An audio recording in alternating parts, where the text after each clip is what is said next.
actually here today to talk about, folks, is something very important: our big boards. Some would say the biggest news in the NBA that happened this week: the Unoball big boards. That's certainly the only thing we're going to be acknowledging here on the podcast. So what I did was I had a big board. I went over it and I realized I'm letting myself be part and party to consensus groupthink. And I went back over my big board and I asked, do I just have this guy here because everyone else says he's good? Yes. And I did the same thing this week. I think let's just say stay tuned, because I think it might be a little extreme for some people to work on that. Now, am I being a showman by putting someone on top of my board that I might not believe is the best prospect in the class? Maybe. But possibly, yeah. But I think it is fitting in Unoball lore to put this player on top of my board. So why don't we start with who's on top of our big boards? Because the draft is 1 week from today. I've been shuffling my board around. Like, I'll watch a game, or I'll watch like a scouting report on YouTube about someone, and then I'll go watch them, and I come out on the other side being like, I kind of feel higher or lower on a prospect based on whatever.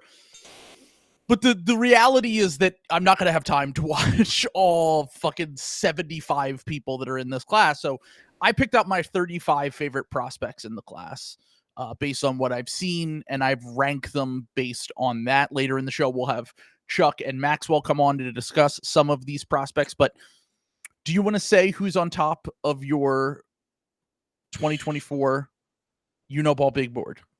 So this is the only one where it's not a surprise for me. I didn't change this at all. So it's still Nikola Topic for me.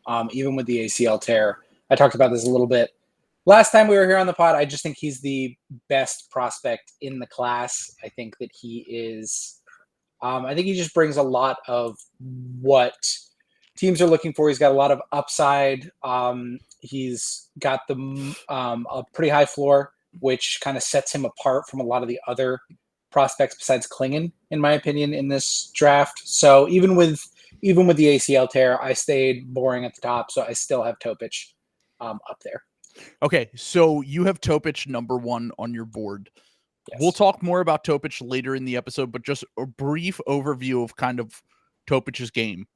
He is probably the best bet in this class to become a primary lead initiator on offense. Like, that is, if you're imagining every player in this class, reaching their ceiling, or at least the ceiling that we perceive that they have right now before the draft, Topic probably has one of the higher ceilings of any player in this class, just due to the fact that he's already run an offense at age 18 in a pro league. Now, yes, it is the B League with Mega Basket, but he had a very small sample of games where, when he was called up to the EuroLeague and played, that we really have to go off of, because he actually almost instantly got injured. So right now we're basing it off his play in that B League, but he really did dominate in that B League. Like, and the thing is that he showed everything that you would want to show from a lead creator.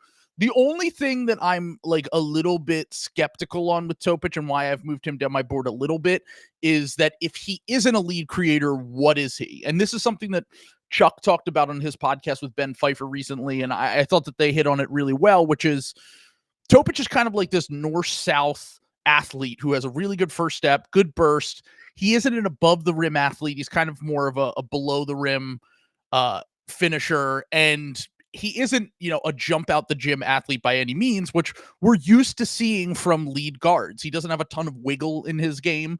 He doesn't move. It's basically just, no one can stay in front of me, so I'm going to be able to get wherever I want on the court because of it.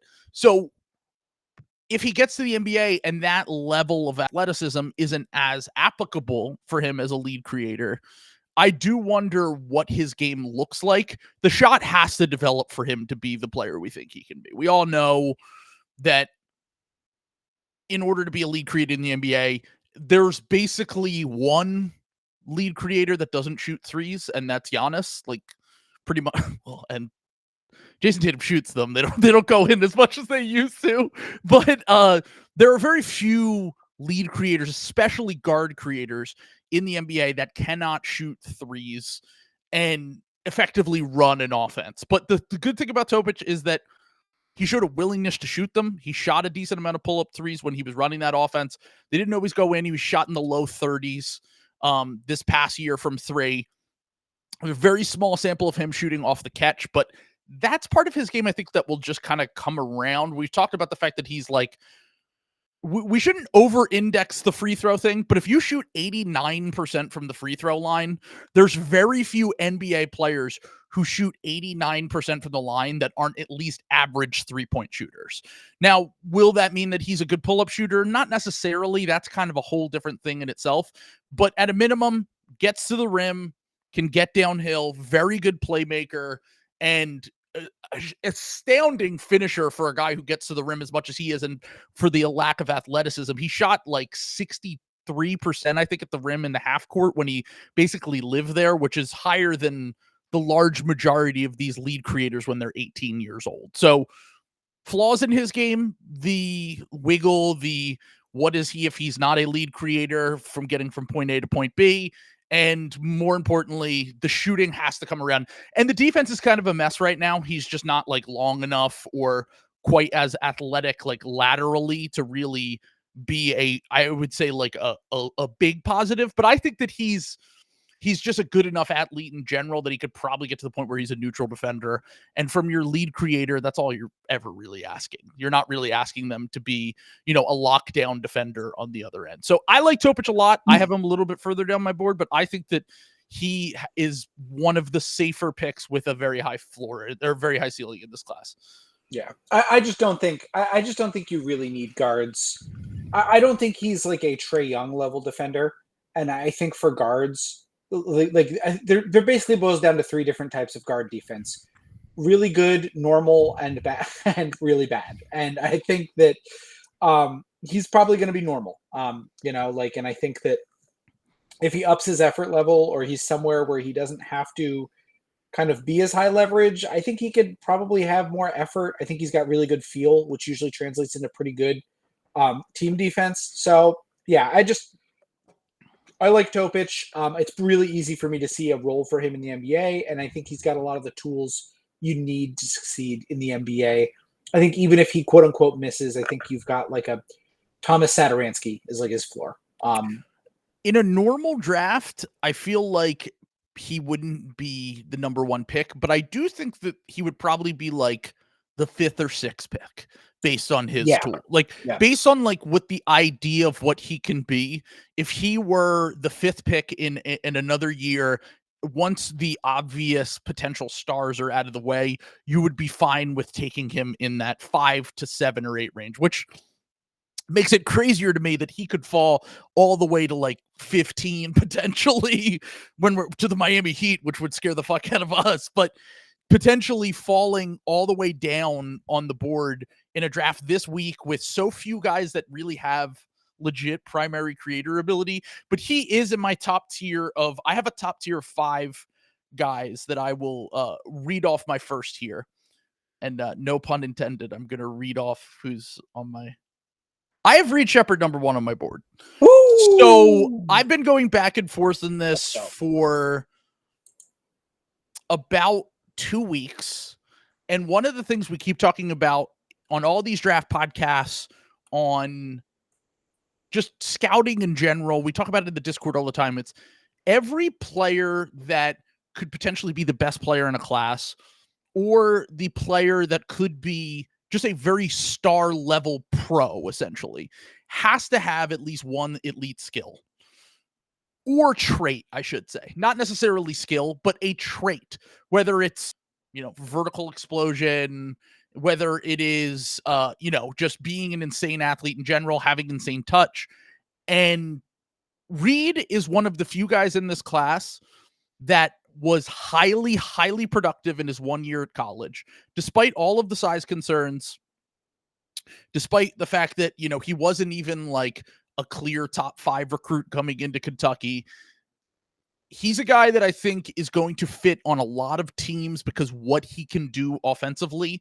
And I feel like defensively, I don't think that you just said guard defender. I think he falls more into the category of neutral to slight positive on defense with potential to be better. I don't know if he necessarily has the tools to be like a lockdown defender.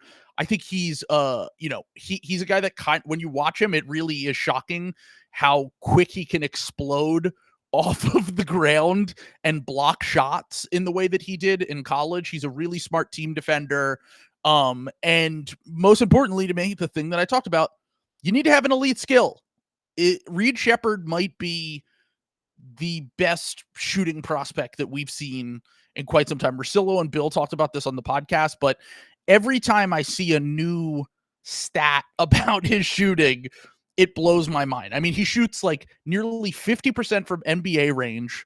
He's great on catch and shoots. He's great on above the break. He's great on corner threes. He's great on relocations. He's great on pull-ups. There's really no flaw in his game as a shooter.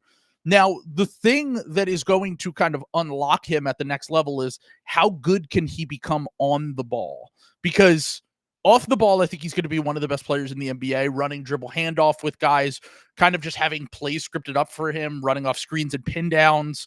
I think the absolute worst case scenario, and I've thought about this for a while, like, let's say Reed Sheppard completely bottoms out and like is just not athletic enough to be a lead creator, is not just, you know, the guy that everyone projects him to be, that has him at the top of this draft based on the incredible year he had at Kentucky this past year. I think the best case scenario for him is like he's Seth Curry with better defense, which at one point Seth Curry was a starter on a number 1 seed. Now, didn't last very long. Seth was really only a starter for 2 years in the NBA, but I'm talking about like, and that also that archetype of player might not be quite as valuable, but I think at worst case scenario, Reed is a valuable bench 2-way guard that can give you kind of something that is just like I said, an elite skill that will automatically translate. And someone put this comp on Twitter the other day. Corey from No Ceilings had posted this, and I loved it. The comp for him, and I really think that this is because I've been trying to think over and over. Like, everyone's like, oh, he's kind of like Fred VanVleet, or maybe like, you know, not as athletic like a Kyle Lowry, but there really isn't one that's like a current player that kind of is in the mold of him. He definitely has elements of like other white American guys like TJ McConnell and Austin Reeves in his game, as people have pointed out. But the ceiling for him is, I think, is a Mark Price type guard. Mark Price, who played in the 90s, was also undersized, had elite touch, was an incredible shooter, kind of ahead of his time player. I don't think Reed's going to ever be a run 100 pick and rolls a game guy. Like, I think he's just always going to be one of the best off-ball movers and shooters in the NBA. I think he's going to be someone that could just be part of winning teams because of what he does on defense. And even if you're at the highest levels of the playoffs, you get further in and you're playing a team like the Celtics team or one of these big teams that just kind of can target you, the Minnesota Timberwolves that can target you, I don't think Reed is going to die on the court. I think he'll be able to hold his own enough that that he'll be able to survive because of what he brings you on offense is just so valuable. And I had him at 3 or 4 on my board for a while, but the more I watch these guys, the more I'm like, as I've said before, I think the floor can fall out on any of these guys, and I'm taking the one guy with the one trait that I think is incredibly valuable for a star skill set and also will automatically translate. So I'm going Reed number 1 on my board. He's number 2 on my board, and was number 1 on my board earlier this year. I just like Topic more, but I agree with almost everything you just said. I mean, I think the big thing with Reed, even though Reed is small, per 36, one of the 10 best steals guys in the entire NCAA this year. And that is a way to survive if you are, you know, not a true blue chip, like length and athleticism guard. Like, that is a way to make yourself. Chris Paul is a steals guy. Steph Curry, steals guy. Like, this is like the tried and true way to make yourself a viable defender. And I think Reed has a lot of indicators for that. So it's not just Cope, you know, like that he could just be normal and we're kind of ignoring it. Like, I think he's probably going to be like a pretty good, like average to good defender, like in the NBA, point of attack wise. And he's got some athleticism. I really like Reed. I think 4.6 steal rate, 2.5 block rate for a guard yeah, is for a guard that's his size, like yeah, the guys that we're drafting for their defense in this draft, like Devin Carter, someone that we'll talk about. Yeah. That's someone you're drafting because I think Devin Carter has potential to reach all defense. He's the only guard I could think of in this class that has a higher block rate than Reed Sheppard. yeah. And like the reason why you talk about the long arm athletic guys, like he has a 6'9" wingspan. He has potential to be a real legit all defense level guy in the NBA. Reed is doing a lot with the fact that he doesn't have massive arms. He isn't like he's a different kind of athlete. Like it's not quite like the traditional kind of athlete that we see, but he has a lot of just like I said, he explodes off the floor. He can jump incredibly high. He can contest shots all over the place. I really do think that his defense is going to be at least passable in the NBA, and then the offense is really what sold me on him. Yeah. So I have Reed number 2. So Reed will probably end up. I'm keeping track of where we put guys, and I'm gonna consensus it. All right, hold on. Let me beat the racism allegations. I have Ron Okay. Holland number 2 on my board. Okay. Sure. So one of us. Yeah. Thank you for doing this. Let's end that. When you say Clingan 3, everyone's gonna be like, "Oh God, you're really taking the Celtics championship to heart, huh?" So, oh, sorry. What happened? I don't know anything about that. Fuck, I slipped. So yes, I have Ron Holland 2 on my board. Do we have to explain the appeal of a guy who is everything that NBA teams, the potential of what he could be is everything that an NBA team is looking for right now. A athletic two-way wing that you were talking about a guy who had crazy steal rates. Holland, while being the focal point of an offense in the G League, had an incredible steal rate this past year. He also just kind of, it is kind of weird because he just kind of looks the part. Very athletic, long arms. He is, he's not the most high level creator right now. He averaged over 20 points a game this past season with the G League, but a lot of that actually came from the fact that he was leading in transition a ton. He didn't score as much in the half court as you would like to see, but he's also still 18 years old. I feel like the way people are talking about Ron Holland is driving me a little bit insane. He's 18 years old and he was a lead creator on a professional team this past year. Yes, he struggled, but how many times over and over do we have to see it with these kind of guys where they might not be as efficient, they might not be the best shooters, they might not have, the highest level handle or creation ability, but hyper athletic, very good tools on both ends, and potentially a guy that can be, I would say I wouldn't say that he could have potential to lead an offense by any means, but I think he could be a key important component of an offense if the shooting comes around. And that is pretty much the case for all of these kind of toolsy athletic prospects. And if you're looking at guys that you want to take swings on in this draft, Holland's very young. He has been, at least he's scored enough, not quite at like I said, the most efficient guy. I don't think his handle and his shooting is quite there to be a lead creator. But if he is working off of a high level playmaker, if he's playing with a skilled big potentially, I think that he's a guy that could slot in very nicely on a lot of teams. I think he kind of has, I wouldn't say he has the safest floor in the world, because with these toolsy guys, there's always a potential for shit to drop out. And that's the thing that you really worry about. I would say the majority of busts in the draft, just based on I've kind of been going back through, the majority of the busts in the draft are either guys who aren't athletic enough or are just athletic.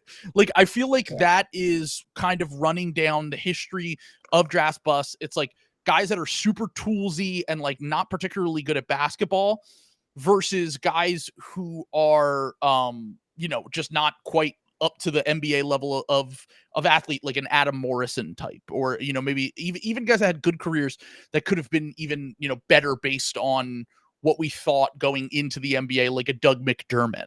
So and the other end of, you have the James Wisemans, you have the Anthony Bennett's, who we discussed last time. I'm looking at Ron and I'm saying, this is a guy who busts his ass. He's got a high motor. He at minimum is going to get on the floor. With all these guys, I'm looking to try to see how they can get on the floor as young players.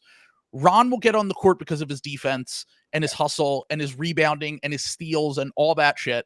And then Reed, who was number one on my board, will obviously get on the court because of his ball handling and his shooting. So that's kind of how I view Ron. Like, if I'm talking like higher end outcomes, like he hits his ceiling and he puts on weight and the shot gets better, all that stuff, I think you could be looking at a potential like Victor Oladipo type guy who really struggled his freshman year at Indiana in more of a role player role, got better as a sophomore and was good as a junior, was the second pick in a bad draft about a decade ago. And then you look at the fact that these teams are always looking for these guys. I think even if he's Kelly Oubre, as we've discussed before, I still think that this is a guy that's probably going to make a ton of money in his career just because of his skill set.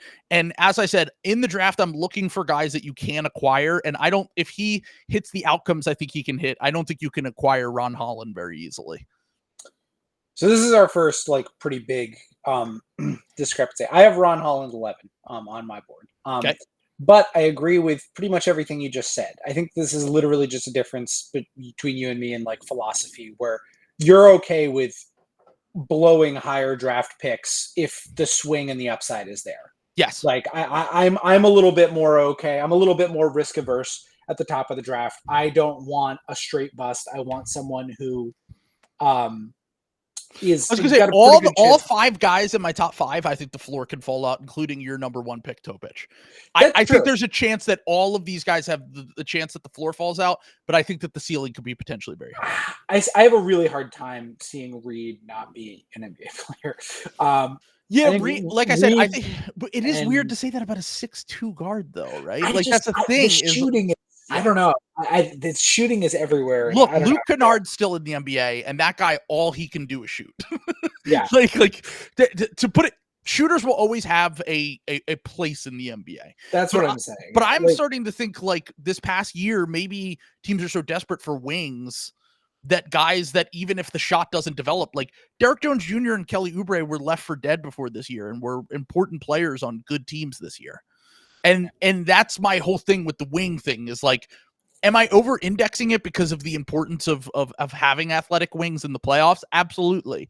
Like Ron Holland could totally suck, but also if I get that guy and I hit on that guy and he even becomes, like I said, even if he becomes like a slightly better version of Kelly Oubre, I'm not thrilled about it, but I'm fine having taken the swing and getting potentially a player that is just very hard to acquire in general. I think that we're going to see as we move further and further, it's going to be really hard to get these guys on. Like, I think this was the last year we'll see Derek Jones Jr. and Kelly Oubre types on veterans minimum deals. I think the shooters like Luke Kennard, Malik Beasley, Buddy Hield, those kind of guys are going to be the ones that move to the veterans minimum, and the athletic two-way wing types are the guys that get the MLE money. Okay. Yeah, I don't think you're wrong about that, especially because I think we're getting this generation of players who grew up as young guys watching Steph Curry. And I think more people can shoot than they used to be able to. That is something that, and you also have to be able to shoot to kind of stay on the floor. Yeah. Which makes those unitasker shooters kind of more relevant than they've ever been, which 5 years ago they were getting like $80 million contracts. You do need other skills. That is something. Reed is a creator and a ball handler, and again, we talked about the steals, so like that's something different. I think Jason said in the comments, Sam somehow saw Danny Ainge pick Jaylen Brown and ran away from that philosophy. That's a great point. That can be Ron Holland. But the thing is, I remember looking at Jaylen Brown's stats when he was coming out of Cal and being like, holy fucking shit. Like, these are the worst stats I've ever seen in my entire life. I don't think Ron's stats are that bad is the thing. Is the shooting. It's the Ignite, though. It's the Ignite, though. That's totally understand that. Yeah. You're still playing against professionals at 18 years old. Yeah. When he came in, he was a young 18. Like, he had just turned 18 when he started the season.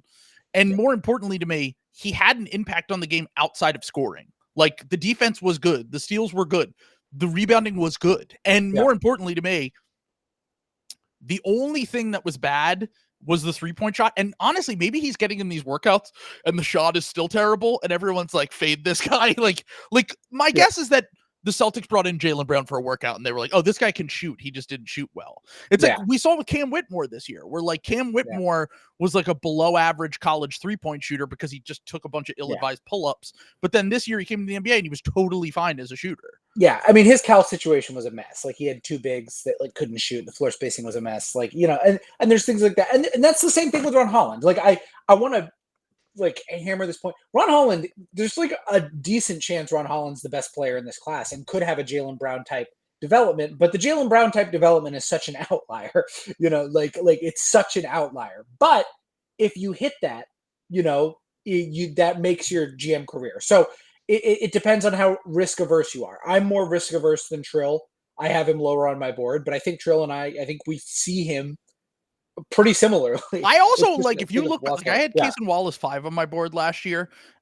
He was my underrated ceiling safe floor pick in the last draft. Yeah. I think I'm being a little bit riskier with this draft because I just don't know about the prospects. Like 2 years ago, I was certain Chet and Paolo were going to be stars. Like I was like, there's no way that like these, like there's no way Chet isn't at least a better Miles Turner, basically. Like I was going into that draft being like, I'm certain that there are 2 guys in this draft that can be stars. This draft, I'm not quite as certain going into the draft, which is why I'm willing to take these kind of swings on these prospects. And that's leads me to my number 3, who is Alex Sarr. And I feel the same way about Sarr as I feel about Holland, but the difference in these two is that I think that if you look at history, guys like Sarr, when they crash hard. Like they can flame out of the league pretty quickly, and they don't. Top picks will always get second chances. Like I think the top picks, like we're how many years removed from, you know, all these top picks that still are on NBA teams and getting contracts and just hanging on the fringes. Like it took Kevin Knox is one of the worst players in NBA history, and he literally played in the NBA this year. And like he's never been good. Like at best, he was a 12th man on a team at one point. And these top picks always get kind of benefit of the doubt. But if you look at the toolsy big who, you know, doesn't necessarily have like a defined offensive skill set, those guys can crash out. They can flame out pretty quickly. And that's the thing I worry about the most with Sarr. But the defense is very, very legit. Like he can switch. If he is who we think he is, he's an incredibly valuable kind of cheat code type player that can play potentially the 4 or the 5 on certain teams. I would say that the reason why I've moved Sarr down is that the wow moments are crazy when you watch him. When he handles the ball, when he's just able to switch onto a guard or a wing on the perimeter, when he's having these he gets a ton of like crazy blocks. But the real things that I worry about with him is not a great rebounder, and he's probably going to he'll probably play the 4 because of that. But if he's a 4, he's going to need to play with a 5 who can space because the shot isn't there right now. And I've only moved him down to 3 because I'm way more skeptical on the offense the more I watched him than I was when I first watched him and was like, this guy's amazing, because he actually played against Ron Holland in the G League and they both had great games. That was, someone said to me, like, that game was like the pitch for him going number 1 overall in this class. He dominated on both ends. He looked incredible. But then again, it was the G League Ignite, and the G League Ignite were absolutely terrible this year. So it's kind of hard. You don't want to over-index too much on one game, but I totally would get if this guy went number 1, and I would totally get if this guy fell to like 7, because I kind of think that if they have your approach and they're more risk averse, he is a risk. Like, I think that if I buy the fact that I think that the defense is so legit that it will at minimum keep him in a bench role until he can get a more defined offensive game.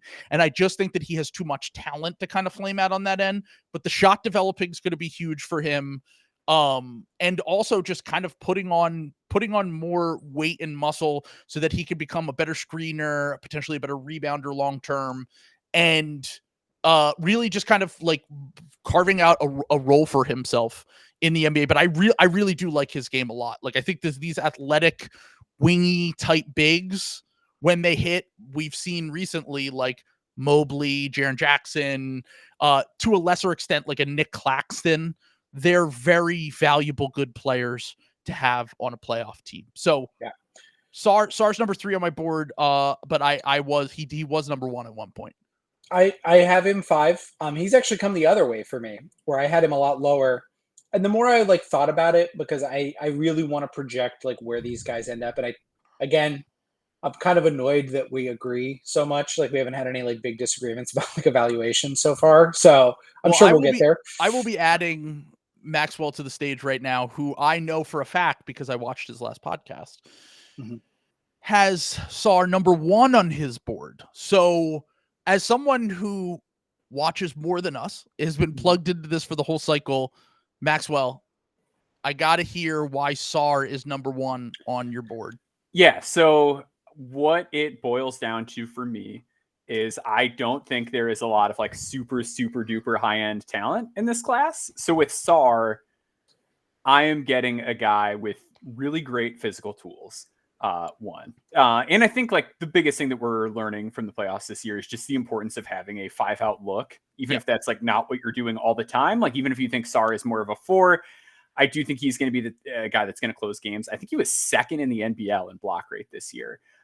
Which is the other thing I really like about him. Like so much of the focus on him, I feel like is like what he can do switching down, but like he really can protect the rim. Like he really can. And so much of the time when we talk about these switchable guys, like there's usually something that's missing. Like there's a defensive catch to them being a switch defender.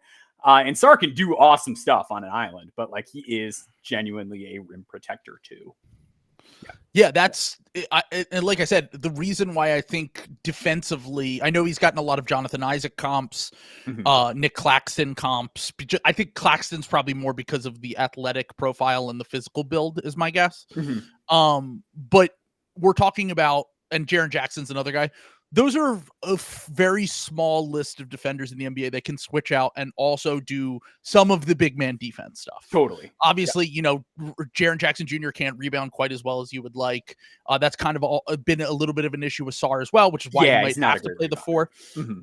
But like you said, if you can do both of those things and then you have potential to be a shooter on the other end, I'm not sure how I feel about the offense. I'm not like, I kind of like it. I think that's where I'm different than a lot of people. Yeah. I like the flat. I mean, I was just talking about the G League night game I watched when he went up against Ron Holland, and I was like, he was incredible. He was doing the thing about him that I like when I watch is that he's not great at, I just said, like the big man stuff. Like, I don't think he's like you're not going to die on screens, but he buys into those things. Like he tries to do them. And I think a lot of the times with these dudes that are project to be potential stars, they're like, I'm not doing that shit. like fuck that. Like I'm too good for this. He wants to kind of, develop that role on offense. And that's something that's really important for a guy that you're taking, because most of these teams that are drafting at the top, me and Sam have talked about this. This is the first draft in a while where I feel like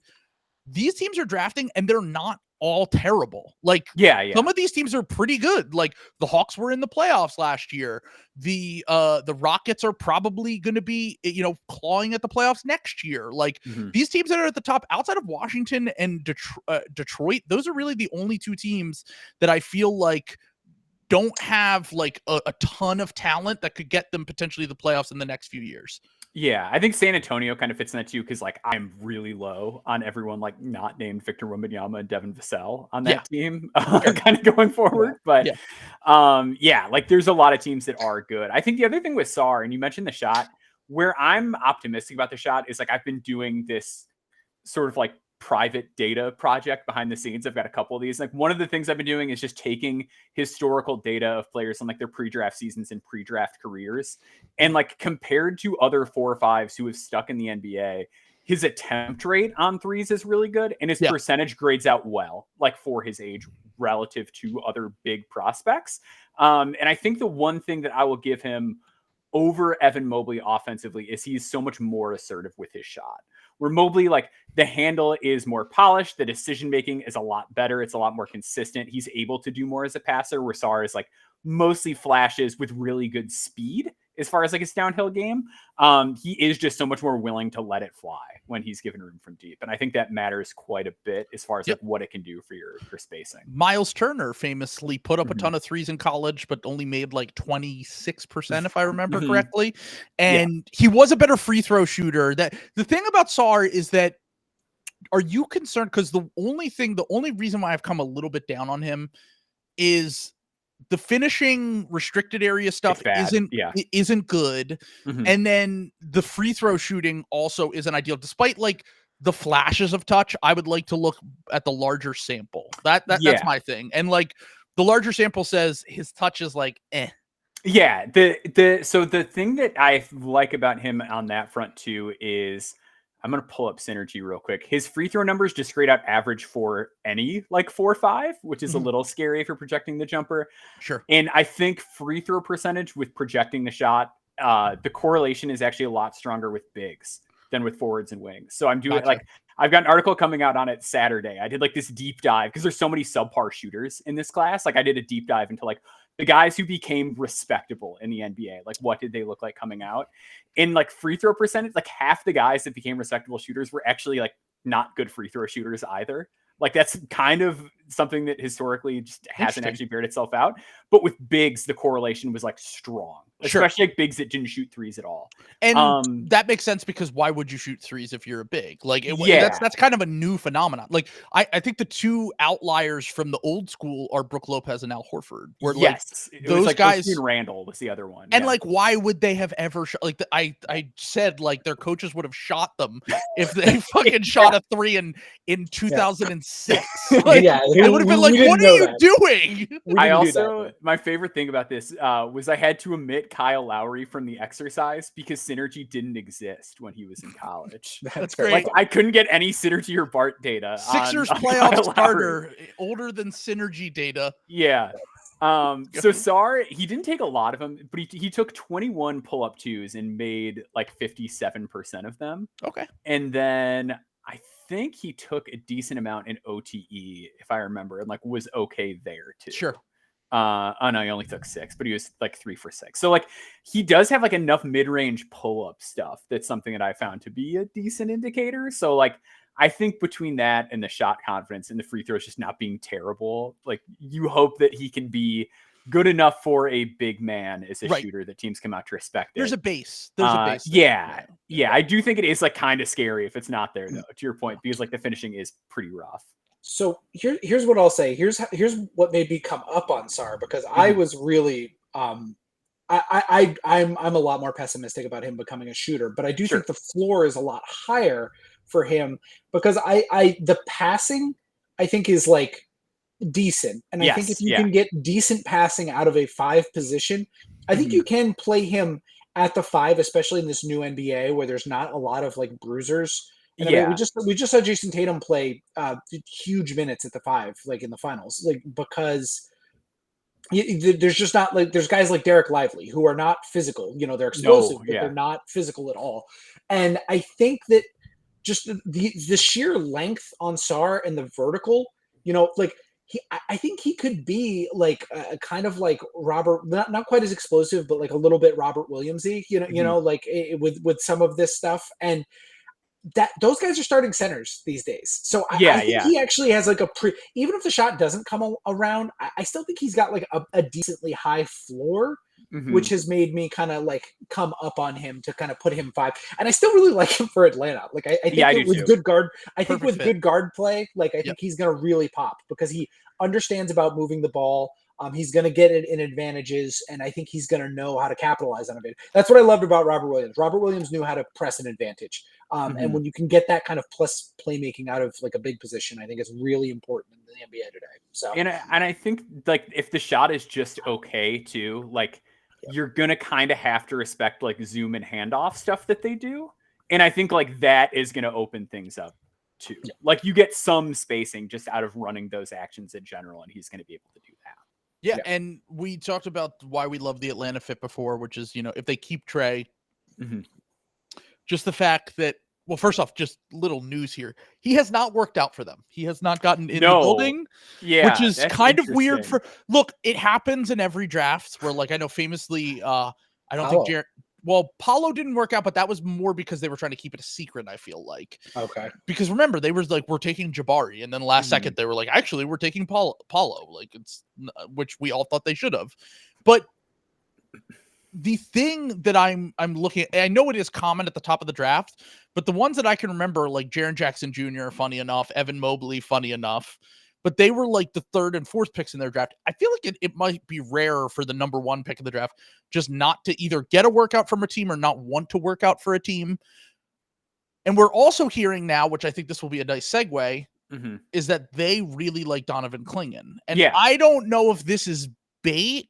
I've heard from people that it's legit, but I don't know. It also could duel as bait for teams that are like at like 4 or 5, because I think that teams are approaching this draft more like Sam's mindset, which is like, we don't want to miss. Like, even if we get the 12th best center in the NBA, at least we got something at the top of this draft. Yeah. And that's what's made Clingan's appeal a little bit more valuable at the top of this draft. Whereas in most drafts, you would be like, this guy's like the 12th pick because, you know, teams just kind of faded that archetype of big and went towards, you know, different kind of prospects at the top of the draft. I feel like Clingan with Atlanta, apparently Quinn Snyder really likes him. Apparently they really like him. And that's your boy, Sam. You might have to buy back in on Quinn Snyder now. Yeah, well, I'm just it's causing me to see Donovan Clingan in a different light. What did he do in the interviews? Did he bring his girlfriend? Yeah. I really like. I don't know if this is where you were going at.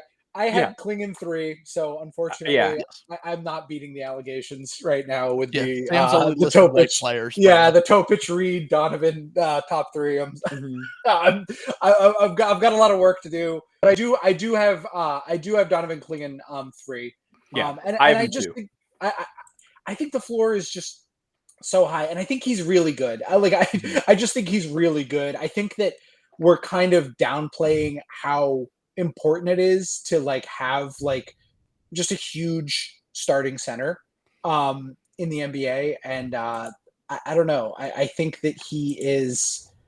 I just think that I feel like he's become such the unsexy pick because everyone's like, wow, this guy's really good, like a national champion, anchored like this incredible defense. In my opinion, really boosted Stephon Castle's draft stock. Like I just think like he's just become boring, and we've kind of gotten past the point. But like, you really need these guys like in the NBA, and I think he's a great on screens. I think that he's got a little bit of pop to his game. I think he could even shoot a little. A big who can pass, which is Sam's the way to Sam's heart. I think that's like the understated part of his game, and like where the actual kind of upside with him lies is that like you have a guy who's going to set killer screens, finish super effectively, protect the hell out of the rim, rebound the shit out of the ball, and then like just sling dimes to people. Like that UConn offense was so good. Like he really made guys sing in a way that I don't think he gets enough credit for, between the passing, but like the screening also. Like he got so much better as the year went on, like angling his screens for guys and knowing like this is where this guy wants to get. This is how he wants to get. Like I think, and like I really enjoy big man scouting, so I try like not to over index on bigs. Like I feel like I'm the opposite of a lot of draft people who are like, bigs are bad, get them off the scrap heap instead. Like I love Donovan Clingan's game. I think he's just so good at the important stuff for big. I know that the athletic testing at the combine was like dreadful, but I do think functionally when you are that large, like his actual movement patterns for somebody that big are not bad. I think the Illinois game in the tournament was a really good example of that, when like Terrence Shannon was going at him on an island, and like Shannon's not a super high field player. So like guys at the NBA are going to have more counters. They're going to have more dribble moves. They're going to have ways to like toy with him a little bit. But to just contain that level of an athlete and force him to make mistakes, yeah, he's an insane athlete for something. Yeah, like I think Clingan is awesome. Like I have him like firmly in my top tier of this draft, which is only 3 guys. So Clingan, I have right now I had him at 5 for a while. I moved him to 6 today, which we'll get to in a second. But here's the thing: I totally agree with both of what you just said. I'm fine missing in this draft. I am okay. I know that half of these things are going to look insane in 2 years, but in drafts like this, I'm just going off script. I'm not really going based on maybe something that I would normally do. And even like in a strong draft, I'd probably have him somewhere in this range just because I feel like the floor is really safe. Like I think that he probably has one of the highest floors, if not the highest floor in the class. I think one of the comps that I really liked for him that Mateo had in the Discord was a bigger Isaiah Hartenstein, which we've seen the value of Isaiah Hartenstein. He's kind of a do-it-all offensive big with good touch. I'm going to be honest, I don't believe in the shot with Clingan. I don't either, yeah. But I don't think it matters. Like I kind of think with these 7-footers, when you're like a traditional big who will do traditional big shit, I don't need that, but if you can do it, great, it's a bonus. If you believe in the shot, then he should, obviously be, if not number 1 on your board, number 2 or 3. Like, I mean, if the shot is real, everything else is just going to be just incredible. Like, I mean, I think that on one of the No Ceilings pods I listened to, like, if the shot's real, he's basically just Marc Gasol is what they said. Yeah, which is like a valuable player even in, the modern NBA. So I think that if that is the case, if you believe in that high-end outcome, sure. I think I probably believe more like along the lines of what Mateo was saying, which, look, a bigger Isaiah Hartenstein's a top 10 center in the NBA. And if you have a top 10 center in the NBA, you get that in a bad draft, fantastic outcome. Like, no, I'm not doubting that at all. I'm going like I said, I'm going a little off script. I'm going a little more insane here. With kind of my picks that I have at the top of my board as opposed to a normal draft. But here we are. So question for you real quick about Clingan. Yeah. If the shot isn't there, what does his offensive role look like? Is it just what I described? Because the thing about Hartenstein that has made him so deadly, I think, this year with the Knicks is that floater game that he was able to unleash in the playoffs against the Sixers when Joel Embiid's knee was kind of fucked up and he couldn't really jump. That became such a weapon for them in the pick and roll. What offensive scoring skill set will Clingan bring to the board? Because I do think that, like, Chuck's a big believer in this. Like, you got to be able to put the ball in the basket. Like, I think that's something that's constantly overlooked. What do you view his offensive scoring potential to be on? I think a lot of it is just going to be like dunking on people. I think his touch is like pretty good. Like, he was 62.2% on like non-dunks at the rim, but his overall like at rim finishing grade was really strong. He's pretty good on hook shots. Like, most college guys just aren't. Like, most like guys, like if you just look at the synergy percentiles, they're not great. I'd like to see him add a little bit more to like his footwork to set some of that stuff up too. Because I think part of it is he just sort of like bats at it and just lobs it up there, where even like Zach Edey, I think, has a little bit more polish to his like post game when he goes into his shots around the basket. But as far as like a floater or a push shot, like that, he does not have that. Like, he's not going to Rashawn Holmes like floater game guys. Like, that's something that would have to come around.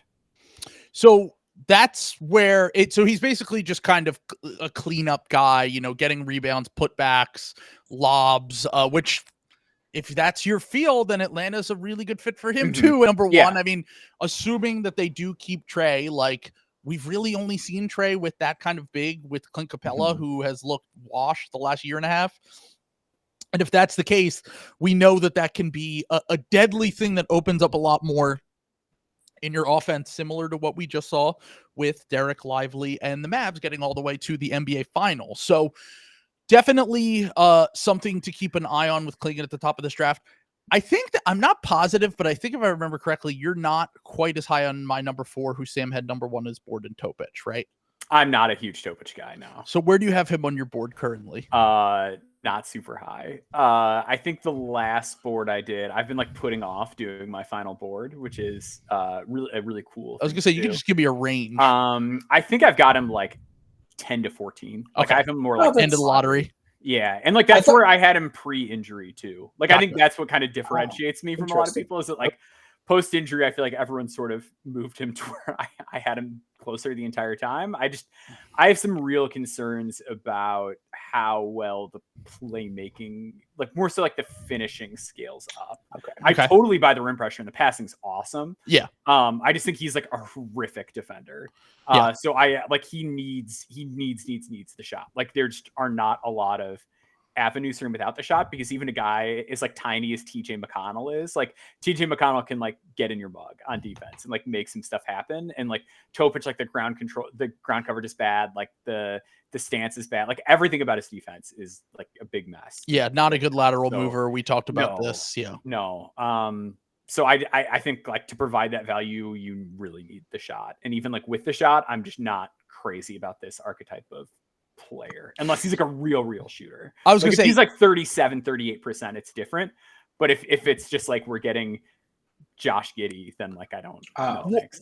Well, that's what we were talking about with, if you were to compare him to like Topic to Giddey as a prospect. Yeah. On the court, to be specific.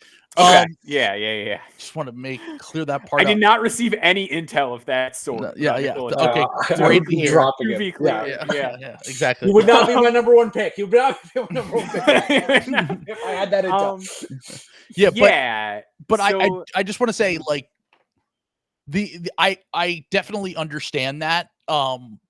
The one thing I will say, and I said this earlier, is that the thing about him is that like he's very good first step.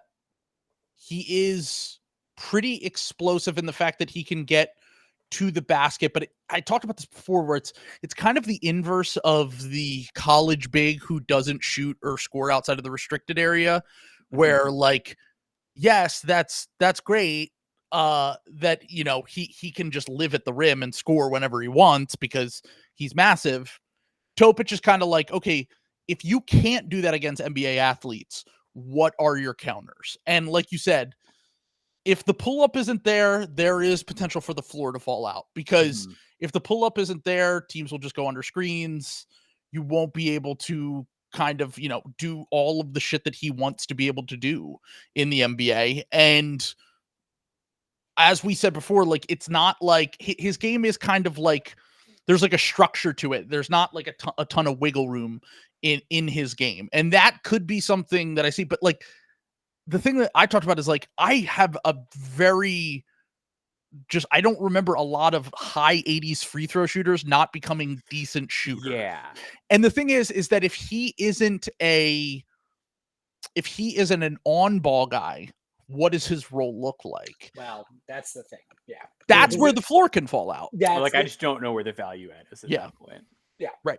I think I have a lot fewer defensive concerns. I know his reportedly huge wingspan was an error, but like also, I just want to say, have you ever seen photos of this man? Who the fuck fell for that? I don't know. Like you can even see in the image that I think I used for this episode, you can tell he has short arms. Like that was always bullshit. Yeah, shout out Corey Tolaba on our team. He No Slings Plus subscribers got the real Topic wingspan back in February. There you go. So got to plug the product there. With Topic, to your point, it's interesting too with like the pull up, because he'll like his pull up 3 percentage isn't terrible. No, it's like the catch and shoots from that are bad, crazy deep, and it's fine. And if he pulls up in the mid range, it's like not good. Like if it's contested at all off the pull up, it's a problem, and he can't shoot off the catch. Yeah. But he gets the rim so much that like I don't know. That's the thing, and he makes a decent for a guy that he's really good as a finisher too. Like he's really good as a finisher without being a guy. Like when we look at most of the athletes that we're scouting, the guys that are generally very good around the rim are like crazy athletes or like can manipulate the ball in some way. Like Tyrese Maxey, I remember watching him in college, was like he was just so crafty and insane and flexible as a finisher. Yeah. Topic isn't at all, but it goes in all the time. Yeah, he's like his body control is pretty good. Like he's able to contort and stuff a little bit, but he does not get up particularly high. And that's like one of my concerns with him is like he was injured, so we're basing a lot of the finishing off of a small game sample size playing for Mega in the Adriatic League. Right, the Adriatic League, I think it gets like some slack, like all international leagues do. The Adriatic League is super physical. Like they call a ton of fouls. Like it's a weird combination of like there's stoppages in play every 10 seconds, but everyone is very big and strong. But like there's not a lot of shot blocking, necessarily, and there's not a lot of like great rim protectors. He took a lot of like really wide angles at the basket, and he made 67.8% of his shots at the rim. So it's like that's insane for a lead guard at 18. So it's like the touch, like there's a real argument to be made that like he has outlier touch and he gets to the rim for half of his shots. And he shoots almost 90% from the line on a pretty big sample. Yeah. That's and what I'm betting on. Yeah. I don't think that's unrealistic if that's what it is. And then, but I think the counter to that is like, this is a 14 or so game sample where like maybe those crazy shots just went in, and that's he's not actually that dude. But that's I don't know. True. I don't know. I see him. I don't see him. I see him either like on high end outcomes having the ball a lot. I see him kind of having the Steve Nash, the Goran Dragic, like get under the rim, collapse the defense, and kind of keep your dribble alive, and then get it out to somebody, or go up with it. You know, if they don't collapse on you. And I think that's a good place to start. I don't think you need to have a lot of bursts. I don't see him being like Rob Dillingham or these guys who are like changing direction. I don't see him being like Jacoby Walter shooting over guys or doing some of these other things. Like I see that as being like the primary like point of emphasis. But you know, again, that might not have a lot of value to a lot of people because he does need the ball. Like I don't think he's going to function very well off the ball at all. I think he does need to be a lead guard and he does need to have the ball a lot. And just the league is getting pretty fucking deep right now. Like there's not a lot of lead ball. Well, you've got to take it away from like DeMar DeRozan is probably the worst on-ball creator like for his team in the NBA, right? Like lead on-ball creator is probably him. Maybe Cade. I was going to say, I mean, right now in 2024. Oh, well, Jordan Poole. I was going to say there are some. Yeah. But like teams that believe that are like in the play-in mix at worst. Yeah, and also like teams that have invested something in someone. Jordan Poole is on the Washington Wizards. Yeah, I guess that's true. Yeah. He won't be there a long time. Yeah, I think that his goal is to get them some lottery balls next year. Like I don't think that he's the long-term play. But what you're trying to say is totally correct. Like even to crack that lead creator group, it was actually that was Chuck's argument for putting Evan Mobley over Cade Cunningham in that draft, was that in order for Cade to crack that group of top tier creators, he had to be so good and make up for his lack of like elite athleticism that it is a really hard needle to thread. I do think that Topic is one of the few guys in this class that has potential to get there. And you'll probably have to move some things around to make the team really function around him. But if he isn't that, then it's potential like to be just like a good sixth man or something. So would you say you're hedging on the downside by having him that low then? Because like if you really do think he has that potential, like I feel like why isn't he number one? I'm hedging a little bit because I think that all of the guys that I have ahead of him have either have elite tools or an elite skill that I know is going to translate and could potentially be star level. Whereas with Topic, the floor potentially falling out is like you said, if those things don't translate and the shot doesn't come along, then I do think that there's a chance that the floor does fall out quite a bit. And I feel like with the three guys I had ahead of him in Reed, Holland, and Sarr, I can see a role for them on a winning team. Even if the floor falls out a little bit. I have a harder time seeing it with Topic, whereas even if like the higher end outcomes might be like a lower level all-star, I think that it's not quite as likely because of some of the things you said might not translate. Like I kind of feel the same way. Like yes, his first step and he looks explosive and he's on ball and all this stuff, but does all of that stuff translate when he's facing like he's number one on the scouting report against a set NBA defense? That's fair. I think that's reasonable. What I almost wanted to like wait until Chuck was here to ask about Ron Holland. Yeah, Ron. So Chuck I will be like here Ron. Soon. So I like Ron too. I have Ron like 8. Like I think Ron's good. I feel like the only Ron Holland centrist in the world. Like I feel like everyone is either like he's 20th or he is number one. Yes, I have him 11. So okay. I'm not that far off. Yeah. Trill's had him 1 for. He finally moved him down to 2. So I don't join Trill on that. I moved him to 2 literally yesterday, and I'm not even super confident. So my thing with Holland is I I just don't think he's like truly elite at anything. Mhm. I think he's really good at a couple things. I think he plays super hard. Yes, And motor's crazy. And I think the usage is like a really good indicator that like Yes. this is gonna help. The shot is like terrifying. Like, so I mentioned like doing the shooting like project that I was working on. Yes. He, other than like Jeremy Grant, who literally did not shoot at all, like his indicators are worse than like anyone who has ever like had like a big shooting turnaround. That's in the last, probably like, 15 years. Ooh, well, hold on. Derek Jones Jr.? So Derek Jones Jr., let me pull him up. So I only know this because I was literally Yeah. like, all right, what's the floor for Ron Holland here? So Derek and I remember Jones- looking at yeah. Derek Jones and Kelly Oubre as those two guys. So that's actually why I have Ron at 8, is I think like if nothing else, he is better than Derek Jones Jr. Exactly. At this same age, like quite comfortably. Mm. Like quite comfortably. Not even close. Like So- Derek Jones Jr. it's kind of shocking he was a one and done. So I didn't include Derek Jones because I used a threshold of what I call respectability, which is Hey, he was a starter in an basically- NBA Finals team. Yes. Yeah, no, that's fair. Basically, you needed to have a career average above 33% in 2 per game, and his attempts per game is 1.8, and his career percentage is 31.6. I was going to say, this was the first year that he actually This is the first shot. year that it went in. Yep. And I also think that it's worth looking at too, like this is team number like 4. Team 4 and also like roll 7. Like, when he came into the league, like they've tried to move him all around. Miami wasn't able to figure it out. It really wasn't until this year. And hey, this might not even be sustainable, by the way. Like this might just be like an outside whatever. But even if he's a better version of that, my argument was that's still fine. Like that's he's still like played for the Mavs. Yeah, exactly. I think he's still just playable. Like yeah. And I also think like people are really hard on the playmaking for him.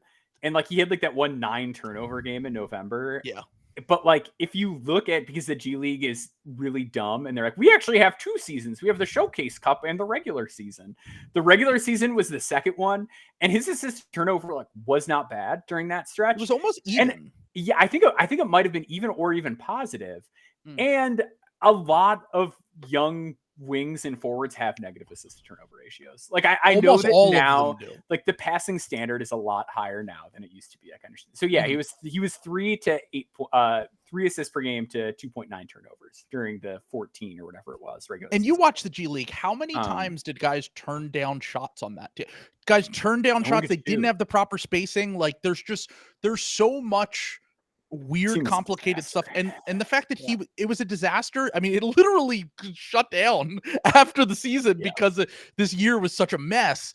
And my thing with Holland is like, if you had put him on, I would just be curious, what would he look like on a team like Connecticut in the NBA or in college basketball? Now maybe they would say, well, you're not what we like, and you're not high feel enough or whatever He'd to probably be able to feast on dunks though. That's what I'm like, saying. That's the thing. Like I don't know. Put him in a different role. I think that we would be like Castle is the complete opposite for me, where I'm like, everyone's seeing things because I think that he was put into a context where everything was kind of perfectly made for him to look the way that he did. And the fact that like people are like, he's a point guard, or his camp thinks he's a point guard. I'm like, I didn't see anything watching him that would ever suggest that he was a point guard at the NBA level. Yeah. But like, if you were to take certain players and put them in different contexts, that's kind of how I felt about Holland. And the pops that you see in that game against the Perth in random games throughout their schedule, like at a minimum, you're getting a guy who can fly up and down the court, who can catch lobs, and you're hoping that the shot comes around, but I'm guessing that it's not coming around, and that's why he's falling in these workouts, and that a team is going to really need to invest in that shot if they want him to become a passable shooter. Yeah, they're like, even like the reports out of his pro day were really bad, which is like kind of scary. Like those are just designed to make you look awesome, and the fact that like there was major media outlets coming out of the pro day being like, yeah, the shot didn't look great there. That's scary. Chuck will have a better way to put it than I did, because I just think the people that are like really married to star outcomes with him, I just have a really hard time with, because I just think offensively, like he is even further away than Jaylen Brown was. Yeah. And like Jaylen Brown was really far away coming out. And like that was like a real outlier. Like outcome, and credit to him and the Celtics for unlocking that. Like, but I think if that's like what you're shooting for, it's Jaylen Brown now. It's like every few years we get a Kawhi Leonard, a Devin Booker, a Donovan Mitchell, Jaylen Brown, Zach LaVine, Jalen Green thing. Yeah, there you go. Like you have an outlier, and you can't just automatically comp them. That's like in the wildest dreams category, I would say. Whereas I feel like and as I've said before, like I'm drafting for players you can acquire. Yeah. And if there's a chance that he can become a player that you can acquire, that's why I'm drafting him at the top of this draft. So just we'll save the Holland talk for when Chuck. That will be Chuck's introduction as well. I love that we're an hour and 10 minutes into this, and we're supposedly going to get through 30 players. Yeah, no, we're not going. Keep it going. I'm sorry. We've got through 5. Well, do you want me to tell you the number 4 player on my board, because we went from Clingan to Sarr? Yes. Because we're about to get fun, folks. No. You're not doing what I did. Let's get Zach Edey in here. Fuck! I have him at 5. Let's go! I knew you were going to fucking upstage me, you bastard. I have him 5. You have him 5? So this is what I had Edey like 12, and I kept looking at it, and I'm like, why do I have Donovan Clingan so high? And I don't have Zach Edey that high.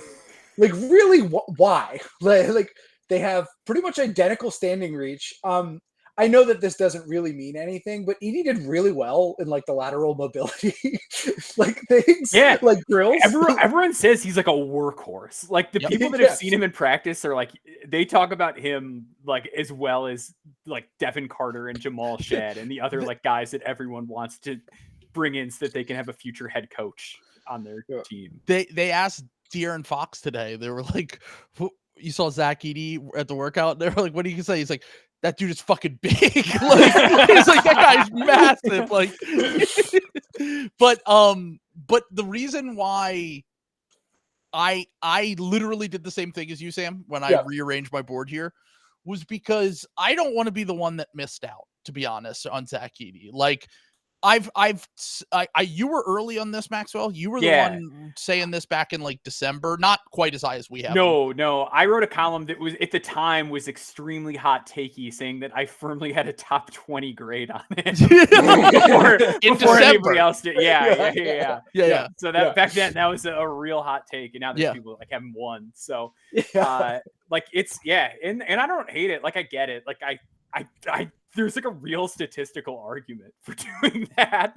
I ultimately think he's gonna have like just some scheme limitations like permanently, but I think he's so much better than Boban. Like when I hear that comp, I get mad. To me, he's like, I don't know. Like I wasn't doing draft stuff back then, but I can't remember. Like I can't imagine like Jonas Valanciunas was better than him at the same age. You know what I mean? Like a lot of these, like the 12th pick in the draft. Yeah, like a lot of these like big-bodied centers that have had like really long, good careers and started for a long time. It's like I think Zach Edey's at least that. And I know the league is different now, and that's why I'm kind of like hedging back a little bit. But he's awesome. Like he's gonna set great screens. I think the defense is going to be better when he doesn't have to worry about being in foul trouble, which is something you hear a lot when you talk to college players that were the star on their team. Like, I think the defense is going to be fine. Like, I think there's a lot of like easily fixable like hand placement stuff that he can do. I think Zach Edey's the starting. Like, I just think he is. And it's as appropriate that Chuck is just right now, because I remember when we first talked about Zach Edey, Jonas Valanciunas was actually a comp that he had come up with a few months ago when we were talking about him during the tournament, I believe. And I just feel like I have to say this every podcast, so let me just get this in. About Zach Edey. He will be the largest player in the NBA from day one. I mean, there's no one with his weight and height that also has a long arm and is well conditioned. Most of these guys come into the league and they can't run up and down the court. They can't play the level of minutes that he played in college. And he's probably going to start as a 20, 25 minute guy on whatever team he goes to. And I think that at a minimum, you're going to get a really good change of pace guy as he's young, and he can go way more than that. And look, man, I know he was also the largest player in college basketball, but he won back-to-back Naismith Awards, which is the only third player in history to do that. along with Ralph Sampson and Bill Walton as the others. And then in addition to that, like 80% at the rim, improved defense time and time again, improved as a passer and processor. He is very slow. He moves well for his size for sure, but that's still with that caveat. And look, there's potential. This is just a guy that is going to be, I don't think he's, a paradigm shifting player, but Matt Mauer's argument this whole cycle has been, the league is built on outliers, and he is just massive and skilled and has potential. I just big and skilled. The more I looked at it, the more I was thinking, like, have I been chased off by like every big man before him that has like failed, Yes. like 2-time Naismith winner. I'm just like right there. He's just better than these guys. Yeah. He's better and bigger than like Jahlil Okafor or Enes Kanter, whoever you want to throw out there. He weighs 300 pounds. Like he weighs 300 pounds and he's playing 30 minutes a game. Yeah. Yeah, he can play that too. Like it's not like he's not like I feel like a lot of times when guys are this huge, they're not like really basketball players. They're kind of like Taco Fall, you know what I'm saying? It's like kind of a meme. It's like, oh, like look at like he's so big, like Zach Edey is a fucking hooper. Like he can play basketball. He's a dog. He's a dog. Like I've come around on Edey. I had, like I said, I had him 10. I looked at it. I was like, if I have Donovan Clingan 3, why do I have Zach Edey? Like Zach Edey might be better than Donovan Clingan. Like that's just something that might be true. At a minimum, I couldn't keep him outside of the top 5 because I think there's a world where he's the best player in this draft. There is that chance. And that's like the thing that scares me, having him at like 11 or 12. But that's the thing. But then again, like there are people that have him still in the 20s and 40s. And like, if there's even a 1% chance a player can be the best player in the class, how can you have him that low unless you think he's literally not an NBA player from day one? That's my thing. I think people are thinking about him like getting run off the floor in the playoffs and like not being able to guard out to shooters. Guess what? Donovan Clingan's going to have that problem probably. Like a lot of bigs have that problem. It's very rarefied. The best defensive bigs in the NBA, yes. Even if they're elite at other things, there are always ways that you can play guys off the floor defensively. And I don't know. I just think that it's worrying about things when you have the 5th pick in the draft. It's like it's kind of absurd on its face, right? Like when people tell me, well, I wouldn't draft that guy because he might not be able to play in the conference finals. I'm like, you're the Detroit Pistons. Yeah. What the fuck are you talking about? I always say like to play in the conference finals, like you have to be able to play in the regular season first. Yeah, and like there you go. And like sometimes like the things that you do in the regular season help you work out those problems you will later face in the playoffs. Exactly. So, but I have been thinking a lot about like I cannot wait for the first time that like Zach Edey plays against the Spurs or something, and like a team just runs an inverted pick and roll, and we see him go around a ball screen. Like I am just so excited for that experience. Like I've never looked forward to a player guarding a screen more in my life. It's gonna be a movie. Like seeing what Zach Edey does. I can't wait. What if Zach's gonna be great, Maxwell. Stop that. You're trying to incept the seed of like him on roller skates looking completely embarrassing, and we don't need that energy in here right now. I think he's gonna be good. I do. So Loser in the chat, great name by the way, brought up what if he's on the Spurs? Like I've thought about that a bit. Like if they take him at 8, I think it's like a weird sort of misuse of Wemby, and it's a weird use of draft capital to be like, here's a weird look we can throw at you. Like that's not really what you want to do with the 8th pick necessarily. But yeah, I think it actually gets to something about Edey. Like obviously I don't think the Spurs should draft him, but I also think, which is sort of a less popular opinion, they should not draft Sarr for the same reason. I think the idea that Sarr is a big wing is something that I was like into when I first watched him, but he's a center and he's going to be a center. And like, in order to fully maximize him on offense, you've got to make him a center. That's what's happened with every 7-foot guy with some ball skills that's come out. It's, well, actually, when do we actually get down to maximizing this person and making him a center? So I wouldn't draft him to the Spurs for the same reason. I think everything you guys are saying about Edey, I am on board with. He is also in my top 5, and I might finish with him too. Yeah. Wow. Edey's just like, I don't know. You can only watch so many of his games where the other team is like shitting itself the whole time. Yeah. I mean, like, what are we? And even if you have to take him out of some matchups, you would have to take Clingan out of some matchups too. I mean, there's no question about that. There's a chance you might have to take Reed Sheppard out of some matchups, or if you're leaving him on the floor, you have inherent disadvantages because Reed can't really guard the ball that well. And if he is a connecting defender with his great hand placement and everything, that's great. But he's still 6'2" with a 6'3" wingspan. Like there are disadvantages with everyone. It's what I think is about Edey that is going to be a challenge that hopefully is just solved by the team that has the balls to pick him, because hopefully they have a vision. But NBA guards and wings are not used to playing around a player like Edey before. Like from wherever they've come up, if they've had to feed ball screens to a post big and then wait around, most of them have just been the number one guy on their AAU team or the number one guy on their college team. And that is a real adjustment if you're going to play that slowly around a guy where if you throw him the ball, you're not sure you're going to get it back.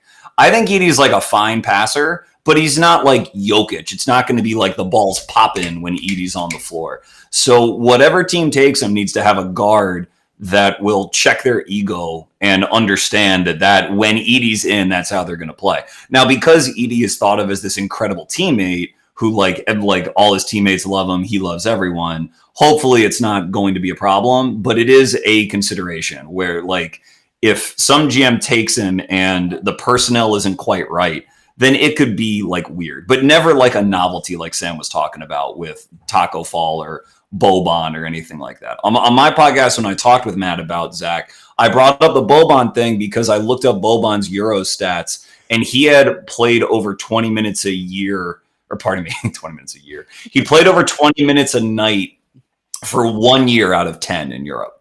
So he was always a change of pace guy. And Edey's just like a horse. He plays the whole game. And and the Valanciunas thing is also I had that in mind as well. And Valanciunas is 6'11", 6'10", 240. So Zach has 5 inches and 58 pounds on him. That's everything you want to compare him to. Is my he's Luka Garza. I'm like, Luka Garza is like Jason Tatum's height. What are you talking about? I think that's where I'm so much more forgiving of some of the defensive stuff too. Is so people are like, is he going to be okay out in space? And it's like, Ivica Zubac is fine in space, and Edey only needs to be 80% of that. Yeah, given the length advantage. I really don't think we've properly conceptualized how important those dimensions are on a basketball court and what a leash that gives you. Yes. Yeah. No, I totally agree. I love that you have also moved him into your top 5, Chuck. I mean, this is something that we both have done recently. We both had him in that 8 to 13 range for a while, I feel like. And I was like, what am I afraid of? Oh, he sucks. Okay. How many guys could I say about in this fucking draft? You just explained perfectly. And I wanted to wait to talk about Ron Holland with you because we talked a little bit about him. I gave my pitch on why I think that he should be one of the top 2 guys in this class. I want to hear more about your thoughts on Holland's potential, because Maxwell brought this up where he doesn't really see the higher end kind of starish outcomes with him. And I was like, I'm not sure I can get there, but if he has that sliver of a chance, that's a player you can acquire. And that's what I'm drafting for, is players that you can't just go trade for, or you can't sign in free agency. And that's why I value him a little bit more in this draft. And even if the floor falls out, I think I could find a way to get him onto the court just because of the fact that he's an athletic wing with great dimensions that had some scoring and defensive upside. I just kind of think that it's crazy that he's falling down boards as much as he is. I know we're not in these workouts. We're not seeing things behind the scenes, but I don't know how there's a world where he isn't one of the 10 to 12 best players in this class at least. So explain to me your Holland love and why you have him so high on your board. So I think it's for a lot of the same reason. Whenever any of us try to do draft analysis, you fall very quickly into like archetype thinking. And that's where Ron and Risache, for that matter, like that is a big part of both of their appeals, where you're like, that's an NBA player, like, and that's a wing. And I know wings are really important. I would like to, even though I have Ron at the top of my board, I have the same sort of like butterflies about the class in general. So I know that it may not work out. I don't know about any sort of injury he might have or whatever's plunging him down boards, or maybe it's smoke screens, or maybe it's whatever, who knows. But in terms of the package of skills, as Maxwell knows, maybe I'll talk about it before, but like he was not a primary initiator like before the G League. That was not really his game. He had never really been given those reins. And so there was obviously going to be some bumps in the road when he first started. And he had like one of his first 5 games or whatever, he had like 2 assists to 11 turnovers in one game. And that's when he got like memed, and it was really bad. And when they played Sarr's team, which I know you've watched that game, we talked about that, like Sarr's the best player on the floor in that game and like handled Ron on a switch. Ron wasn't like bad in that game, but it was clear that Sarr, he was pretty good, but Sarr was like, he like hit some shots. I was going to say he had some nice pull-ups in that game that I didn't even know that he really had in his bag that I was impressed by. But Sarr, I mean, that's the case for Sarr being the top pick in this draft. That game was incredible. And I think like when you're playing amongst G League competition, if you are a legit center prospect, you will dominate because defensive rotations are always an issue. It's so hard to find rim protectors. I don't know if Almanza started that game or not, but Almanza can, who knows where his career will take him, but like Sarr is a different level of mover and just chess piece. And since he had an actual team, like a pro team that knew how to communicate, like he got a lot of looks at the rim. But after Holland's first 7 games where it was like really ugly, he, I thought, notably improved throughout the season and ended up having so he played in 29 games through the end of January. In his last 22, he had a positive assist to turnover ratio. Yep, Maxwell. That's generally thought of as like his biggest issue on offense, apart from the shot. And the other thing I noticed with him is like, so the thought behind the G League is, you go in there and like, if you're on the Ignite and you're a big prospect, you're just like chucking shots and getting them up, and that can lead to a lot of inefficiency. If you look at Scoot's year, he had a lot of games that were like rough. I went through it and he, again, I think it was like 2/3 of his games. I think it was 17 out of the 29 that he played. He took at least, I forget the number, I think it was like 15 shots. When he took 15 shots, he was more efficient than when he only got 10 or 12, less than 15 up. He got more efficient the more usage that he had. And that was weird because you'd think it would be backwards. If you're an inefficient player, the more you shoot, the more pronounced the inefficiency is going to be. I think it speaks more to the fact that like he doesn't know how to be an off-ball player and his catch and shoot mechanics like are a work in progress. And when he gets in a rhythm attacking the hoop, which is what he's really good at, then he's going to just play better overall.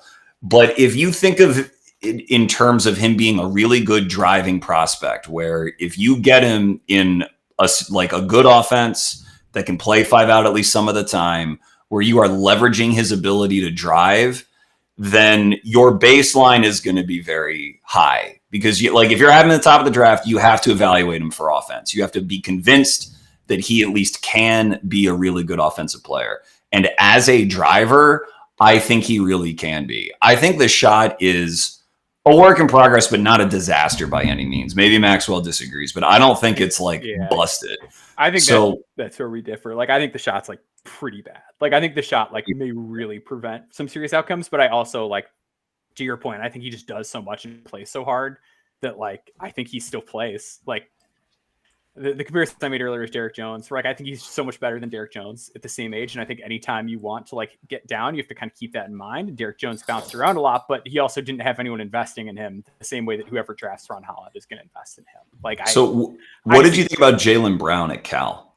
I wasn't as into the draft stuff then. I was sort of amused with the idea of Jaylen Brown because of how smart he was. Like, I always thought it was amusing when people are like, it's like 86 languages. I was like, I kind of like that guy. Yeah. We call that the reverse Giddy, where we actually like what he does off the court anyway. Yeah.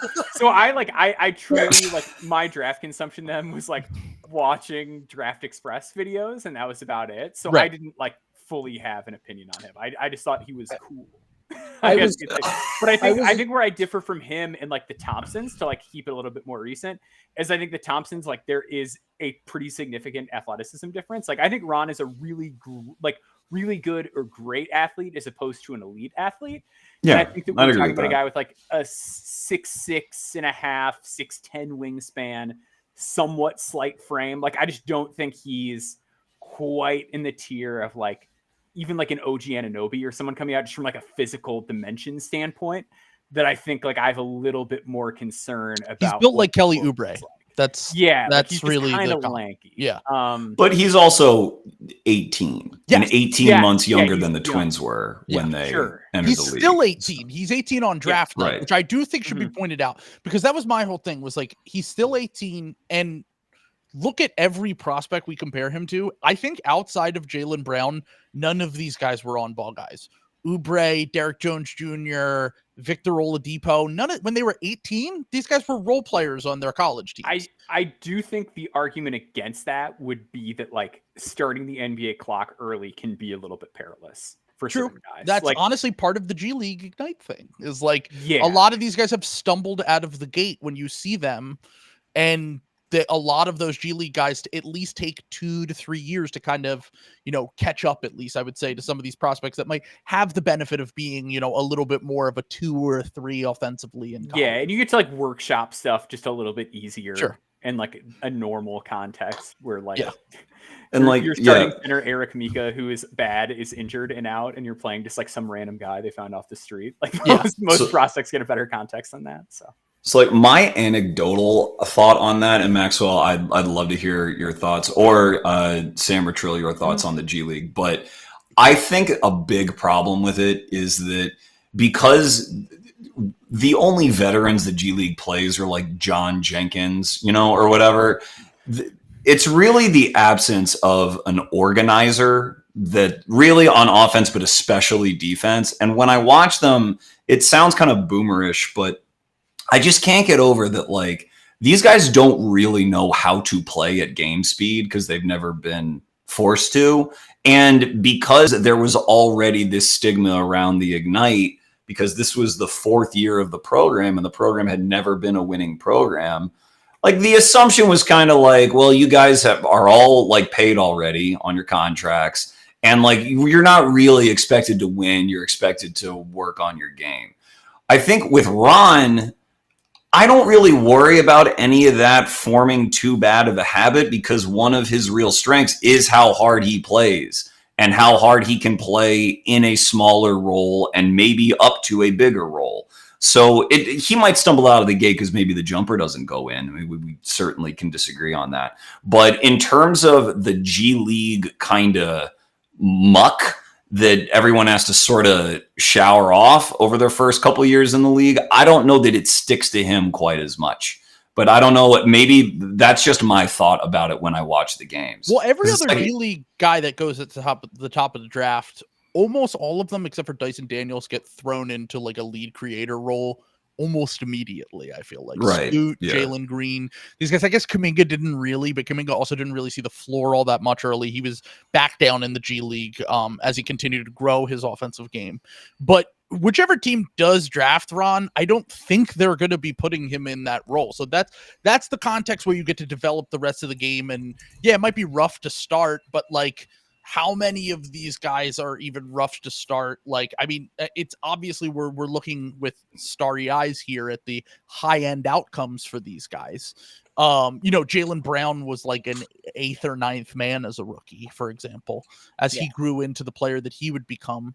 But a lot of these guys, I think, like that we're talking about at the top of this draft, they even if these guys that I have higher hopes for, if they hit their ceiling, sure. But if they're more median end outcomes, like I just think I said this earlier, like I think the league is going to shift from paying shooters to paying wings that can survive on both ends of the court. And I think that we've already seen the beginning of this. We saw, Jaden McDaniels got his extension last offseason. I think this is the last year you're going to be able to get the Kelly Oubre's, the Derek Jones Jr.'s on veterans minimums. I think that the Luke Kennard types are the guys that are going to be moving into those. And then the MLE deals will be going to those guys. And as I said, it's possible the floor falls out. It's possible that the shot never comes around. It's possible that he's just a utility player.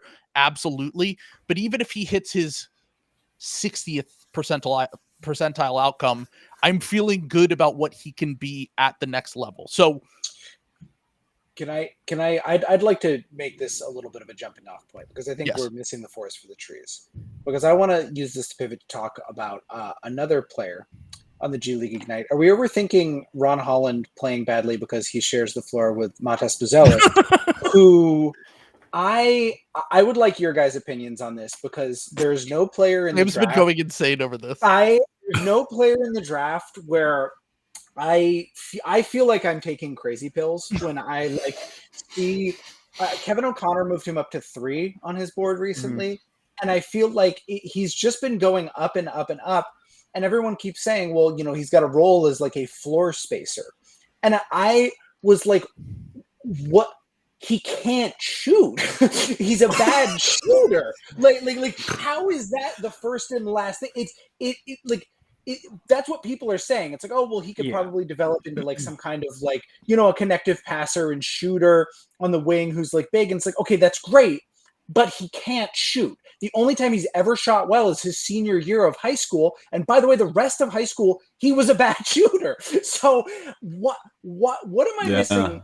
What am I missing with Buzelis? Because I have him 28 on my board right now. Buzelis, Oh, that's incredible. Man. So Buzelis, I feel like every year there's like a couple prospects that are like the opposite idea of what people think they will be going into the year. And then some people just don't adjust. Like Leonard Miller was that guy last year where like people were like, he's supposed to be like a point forward and he's like turning the ball over. And it's like, he's getting like 18 and 10. Like he's like, he's good. He's just not good in the way like you thought. And like, you're only looking at this part. Buzelis is kind of like the opposite, where like the idea of him coming into the year was that he was like this Gordon Hayward-y like shooter and whatever. And like, his assist to turnover numbers have been pretty bad at every level too, is like the other thing. That's the thing about the passing that I don't get is like, if it's very rudimentary.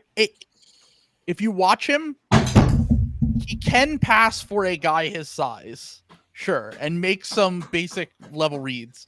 But the way that people talk about him is divorced from reality when it comes to the passing and the shooting. The only thing that I really buy with him is the defense. Yeah, I think the defense rocks. It's very legit. I am like, by the end of the year, you think it rocks? I do. Yeah. So he had I think he had like the best block rate for a forward in the G League last season. Mm-hmm. Like he's really good instinctually. Like knows where to go. He covers ground really well. Super fluid as a mover. Like flies off the floor. On ball, he had some issues, especially early in the year. Like there was a play where like Mason Jones was just like, "Get out of my way!" Like I'm going. Well, that's Mason Jones. Yeah, no shame in that. Yeah, Mason Cooks. I love Mason Jones. Yeah. I earnestly love Mason. Like every time he gets a 2-way, I'm like, it's Mason Jones time. Like finally, it's gonna happen. He's gonna pop one of these days. He is just like Isaiah Joe. Kings right now, I think. Any former weight loss guy, I'm like, he's gonna be a star still. Like people just have to be patient. His on ball got quite a bit better later in the year. Like he got so much better at handling physicality. I watched a game in person where they played the Windy City Bulls, and they have this guy Henry Drell, who's like this 6'9" like guy who's just been on a 2-way for a while, like 225. Like he's built like an NBA wing. He's just not like as talented as one. And there was a couple plays where he was like, "Oh, I'm just gonna like go through Buzelis," and he couldn't, and he got walled off. He had a shot blocked a few times. Like I think he really adapted in terms of his physicality. And the other thing I'm going to give Matas too is that like if you look at his pull-up numbers this year on pull-up twos, he was good. again, like it's one of those things where the free throw numbers are bad. It's a little tricky. He was really bad on unguarded catch and shoots, but he made 47.4%. To quote friend of the podcast Vagberg, his weakness is basketball. Yeah, like there is some real gnarly outcomes to Buzelis, but I think ultimately you're betting on like 6'9.5", similar to Rom, like just plays really hard, really good rebounder. Like down the stretch had a bunch of like 10+ rebound games. So I'm buying the defense. I'm buying that the pull-up shot can turn into something decent finisher, just sort of generally knows what's going on. I'm shooting for like, can he be PJ Washington? Like, that's kind of like what I'm shooting for him. I think the like really star stuff. Like I've even seen like Keegan Murray and like even that, I'm just like, I don't think he's that. The comp that I've heard is Edey Avdia. That was one. Denny's a common one. I think Denny was a better passer coming out by like quite a bit. And just like just a thicker, just a stronger athlete. Yeah. I don't know. I think Buzelis. Sorry, hold on 1 second. I'm looking up freshman year Dean Wade stats to see if we can come up with a high end outcome for Modest Buzelis real quick. Anyway, continue. Yeah, Modest, I think, clearly has high feel because his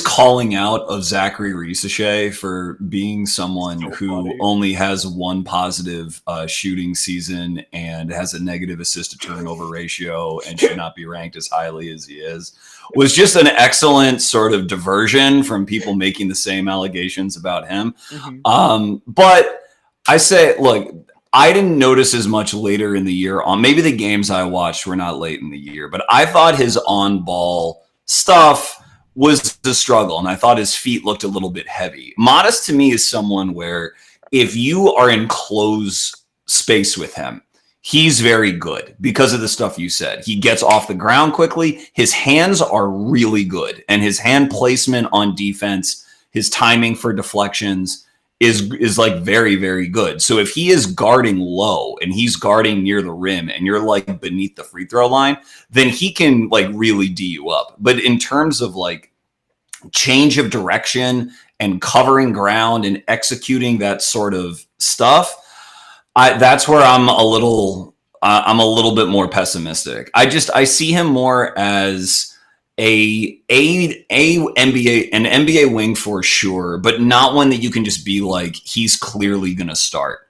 I think I'm willing. I think he's a good cutter. I think his passing, he gets tunnel vision when he drives, but he is a good driver to score. Like he is talented with doing that. He's a funny player. I would not assume that he's just starting on the wing in 3 years in the NBA. I've just never heard Chuck describe someone as a funny player before. I'm just like, here's the thing. Let's just flash forward 10 years into the future. I could be totally wrong on this. I could have egg on my face. If I told you a guy named Modest Buzelis bust in the draft was not a hit, would you believe it? It sounds like he has a fucking bust name to me. Modest Buzelis just sounds like one of these names. To be fair, though, I like Ron Holland, and Ron Holland, you could say the same thing. Chiodo has brought this up before, but he sounds like a pitcher from the Houston Astros in the 80s. Continue.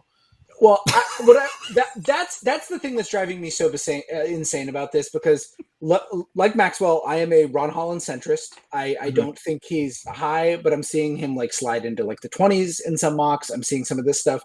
And meanwhile, Buzelis is rising. I don't think I can identify a single workout NBA season, skill. baby. I don't think I can identify a single NBA skill that Buzelis is better at than Ron Holland. I think he's a much more consistent help defender. Like, okay. I think Ron is like a much more electric help defender, but I think like Buzelis is far more consistent on that. Like, I really like how he defends within a team construct. I was going to say, rebounding, rim protection, help defense, no one disagrees with that. The offense is where I'm like, what am I not seeing? And is the margin for error for him so massive because he's like 6'10"? Is that what people are buying? Is like, I think that's part of it. Like, and he can jump. He can get up, and like his handle is pretty good too. Like he in that Rising Stars game, he hit that game winner in one of the games over Brandon Miller. He was like backing Brandon Miller down and hit a turner. And Brandon Miller's got like a 7-foot wingspan. Sure. Like he's got stuff where if you want to squint and see it, you can see it. I have Buzelis in like the back half of the top 10, which says more about the class than anything else. But I wouldn't be confident in drafting him that he's going to lock down minutes. He might, but he also might be a small 5 who's too small to be a small 5. I don't know, but Maxwell, like, you have more faith in his ability to guard on the perimeter as a wing than me. It just, I just wonder if he's sort of like a fake versatile kind of guy, where he like totally, you know, yeah. and I do think that there is a chance that like the offense is just like you're not getting anything out of it. I think it really, really helps that he's over 6'9". Like, I really think that gives people such a long leash in terms of just like being playable. And that's true. I agree with that. Like, it just buys you reps. It just buys you the chance to figure stuff out. And like Denny Avdia, like, again, like I think they're quite different as players, but like he's a prime example of that, of just like you get to be on the court and take your time with stuff when you're that big. You guys have talked me into it. I am now okay with moving up the second best player on the G League Ignite, the long forward, Tyler Smith.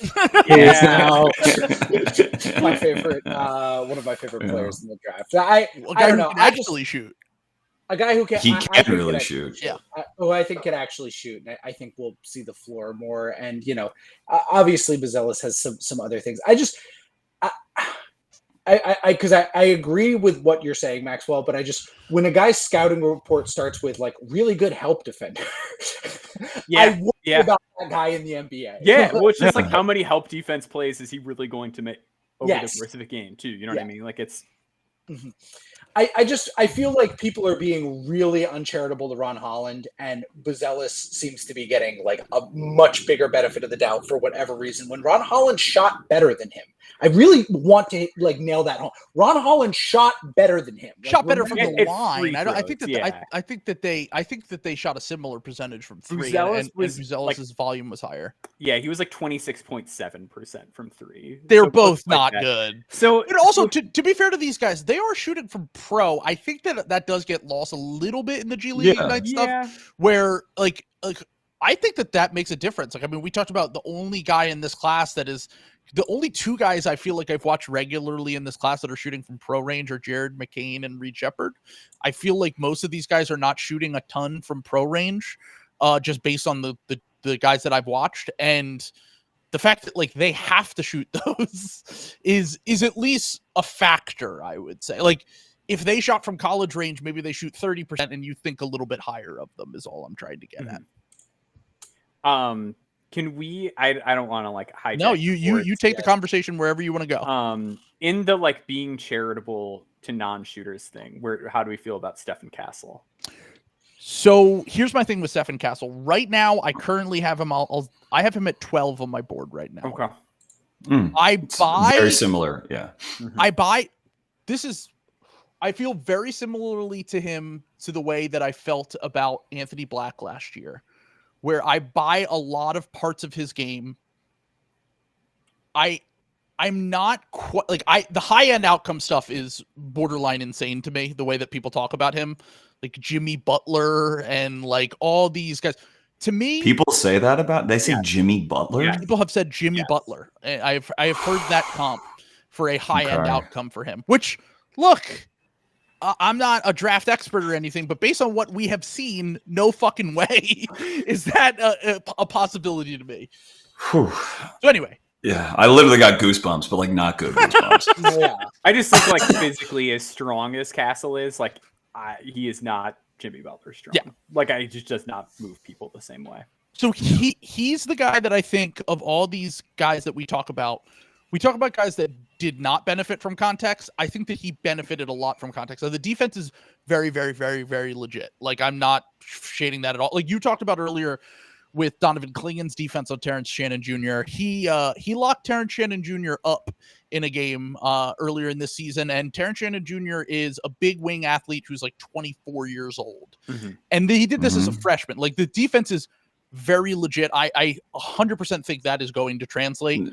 Had a great game against Devin Carter too. Defensively. Devin Carter as well. Sure. Yeah. Mm-hmm. And so if that is the case, I think that the defense is almost certainly going to be very high level, almost instantly. That's what will get him on the floor.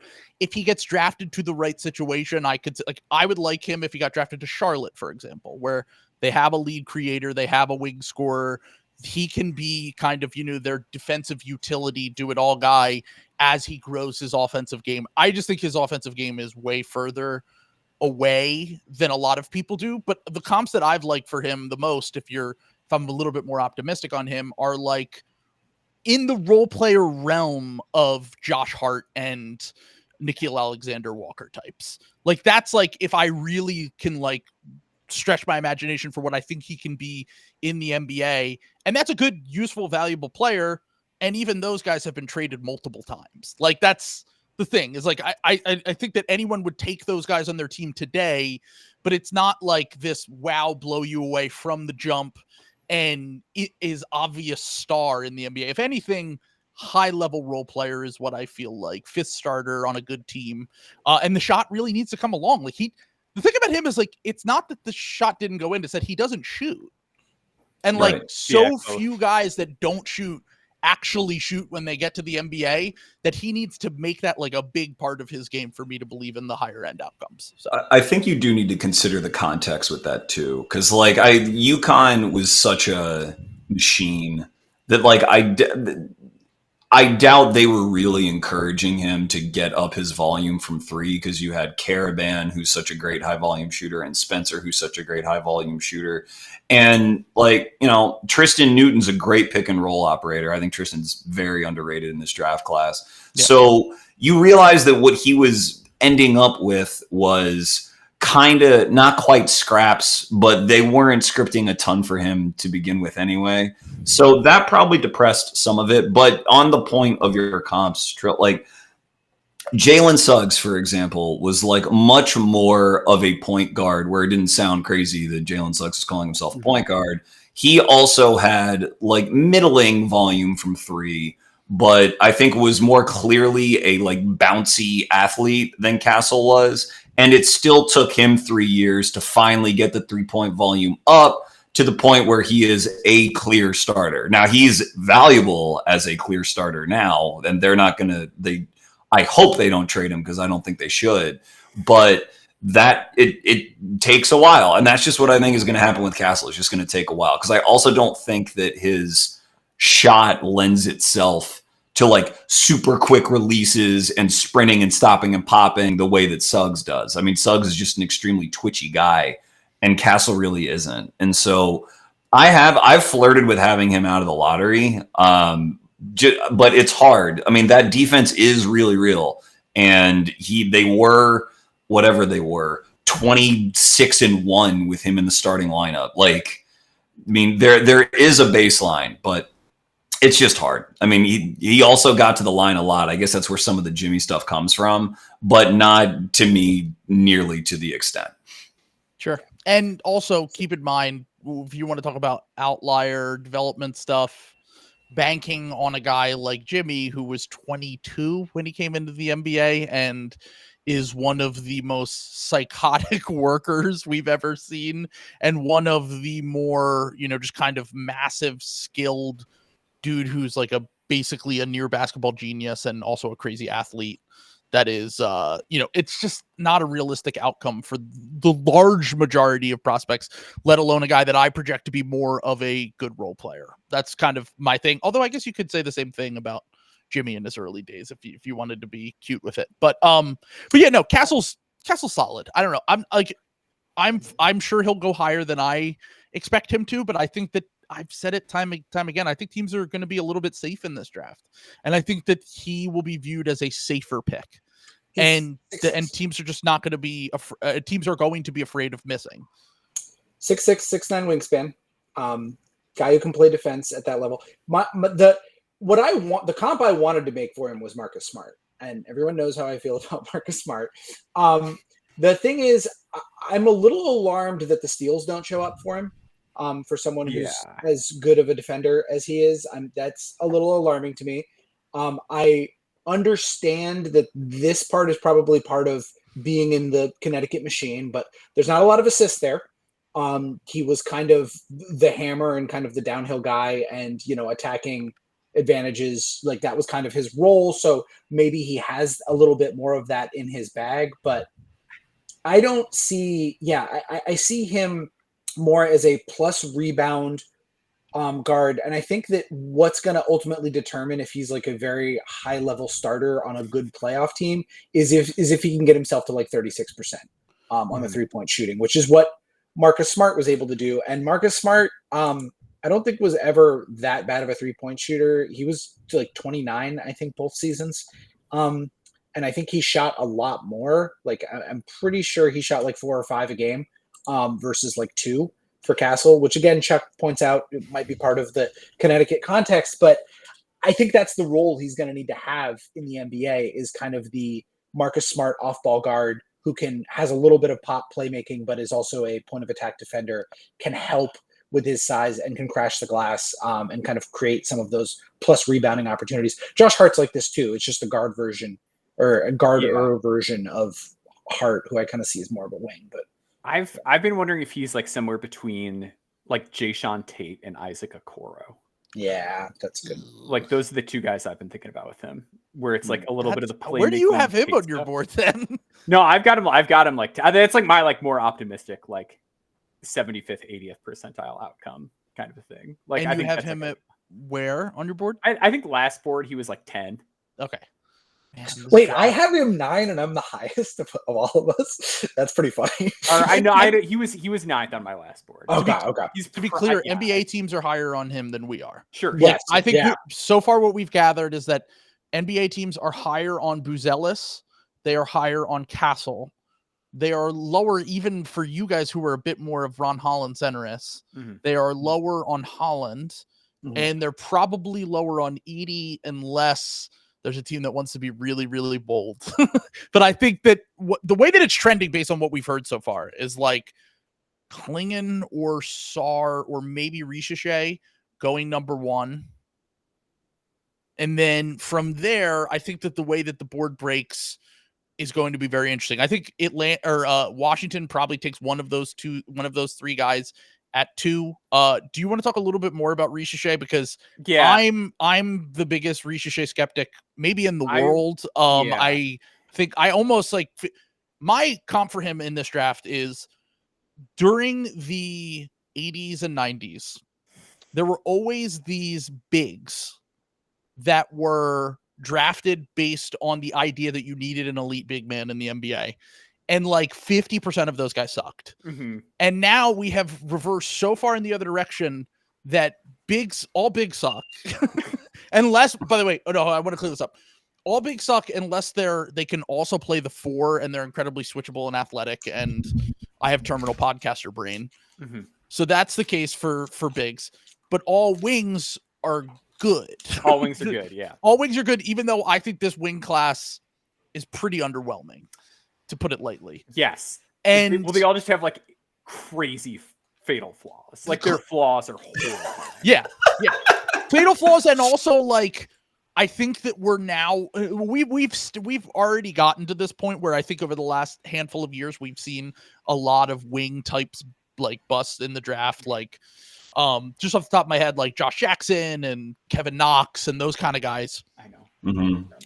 But I do think that we're getting to the point with the wing exception or obsession that we are now grasping at straws with certain prospects, and we are seeing what we want to see when we watch them. And that's where I'm at with Ricochet, is like, I'm just like, yes, he's tall and he can kind of shoot. The on-ball defense is good in his league. What else is there for him to be the first pick in the NBA draft? That's what like that. We're not talking about like Sam's like, well, if you got him at 8, I'm like, all right, fine. If he falls to 8, I'm fine with it. I have him at 11 on my board, but if he falls to 8, whatever. I feel like I'm just not watching the same player is the thing. Yeah. Is that like when I watch him, or maybe I am watching the same player and people just don't care about the fact that he can't create and he's not really a passer, and that he's not particularly like, he moves well, but he's not very athletic. Like, I don't know. I'm kind of shocked at how high he is on so many draft boards that I've seen over the last, and the NBA is so high on him as they are. So my hot take is I wonder if he's the guy that slides. Like, I wonder, like, I just feel like the amount of people that I've spoken to in basketball, and like, to be clear, this is not anybody with like the two teams picking at the top. Like, I don't talk to anybody with those teams, but like, part of me wonders, like, is he the smoke screen? Like, are teams really this high? Because I feel like everyone I talk to working in basketball is like, oh man, like I would love him like mid lottery. I would love him late lottery. Like, I don't have him that high. Like, I just think I've heard so much of that I'm starting to wonder, like, is he actually this high?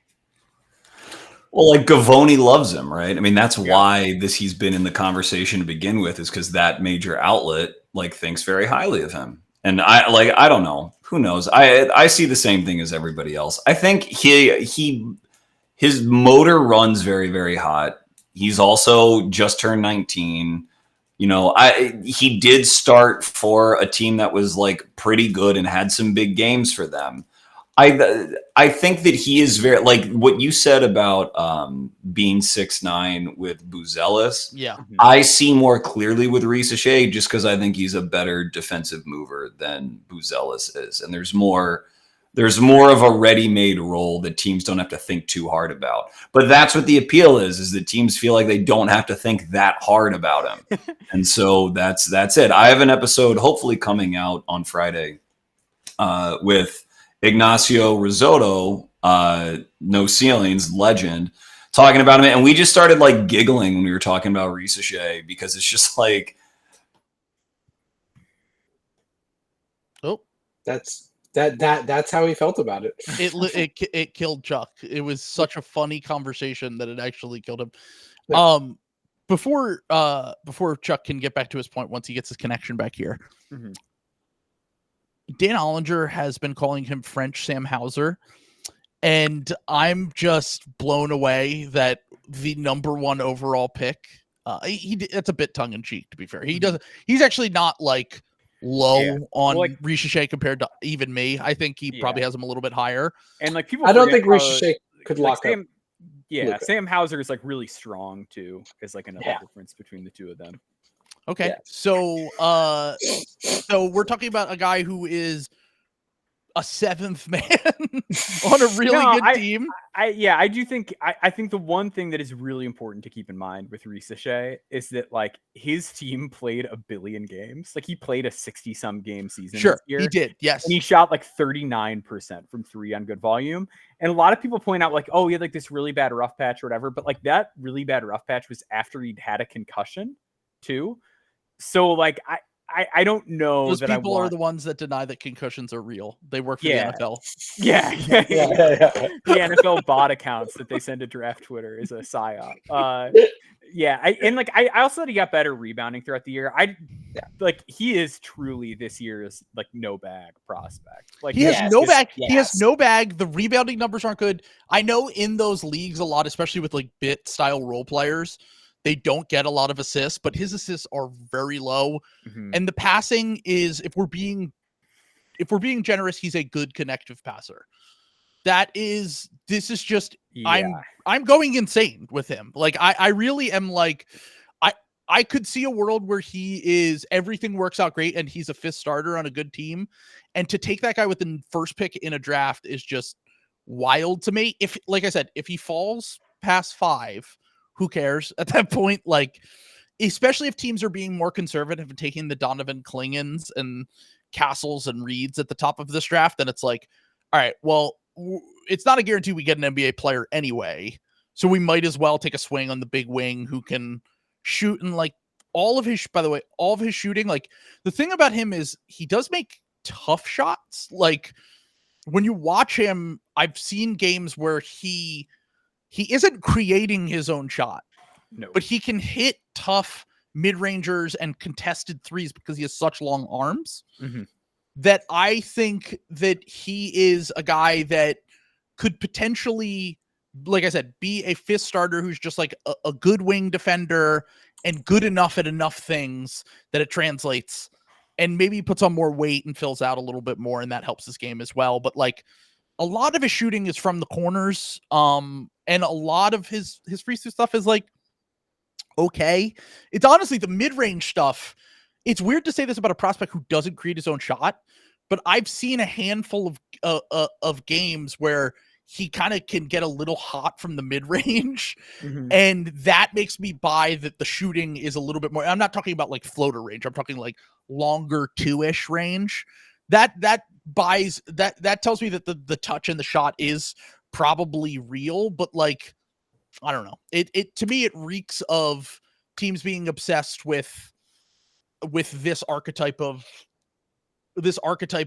player because we're now just in this wing obsession. It's course corrected from where we were at with bigs for so long, and now everyone wants a wing. So. I agree with Maxwell. I think that they've just. I think that it's kind of the smokescreen that everybody's throwing out. I have Richeche 7th. I'm higher on him than Trill, but I kind of see the same role for him. I see him I see like upper end Jaden McDaniels. And I think if you're getting that player in the middle of the lottery this year, that's great. That's a great player. I think he helps winning. I think he's easy to fit on a lot of teams, which is very important.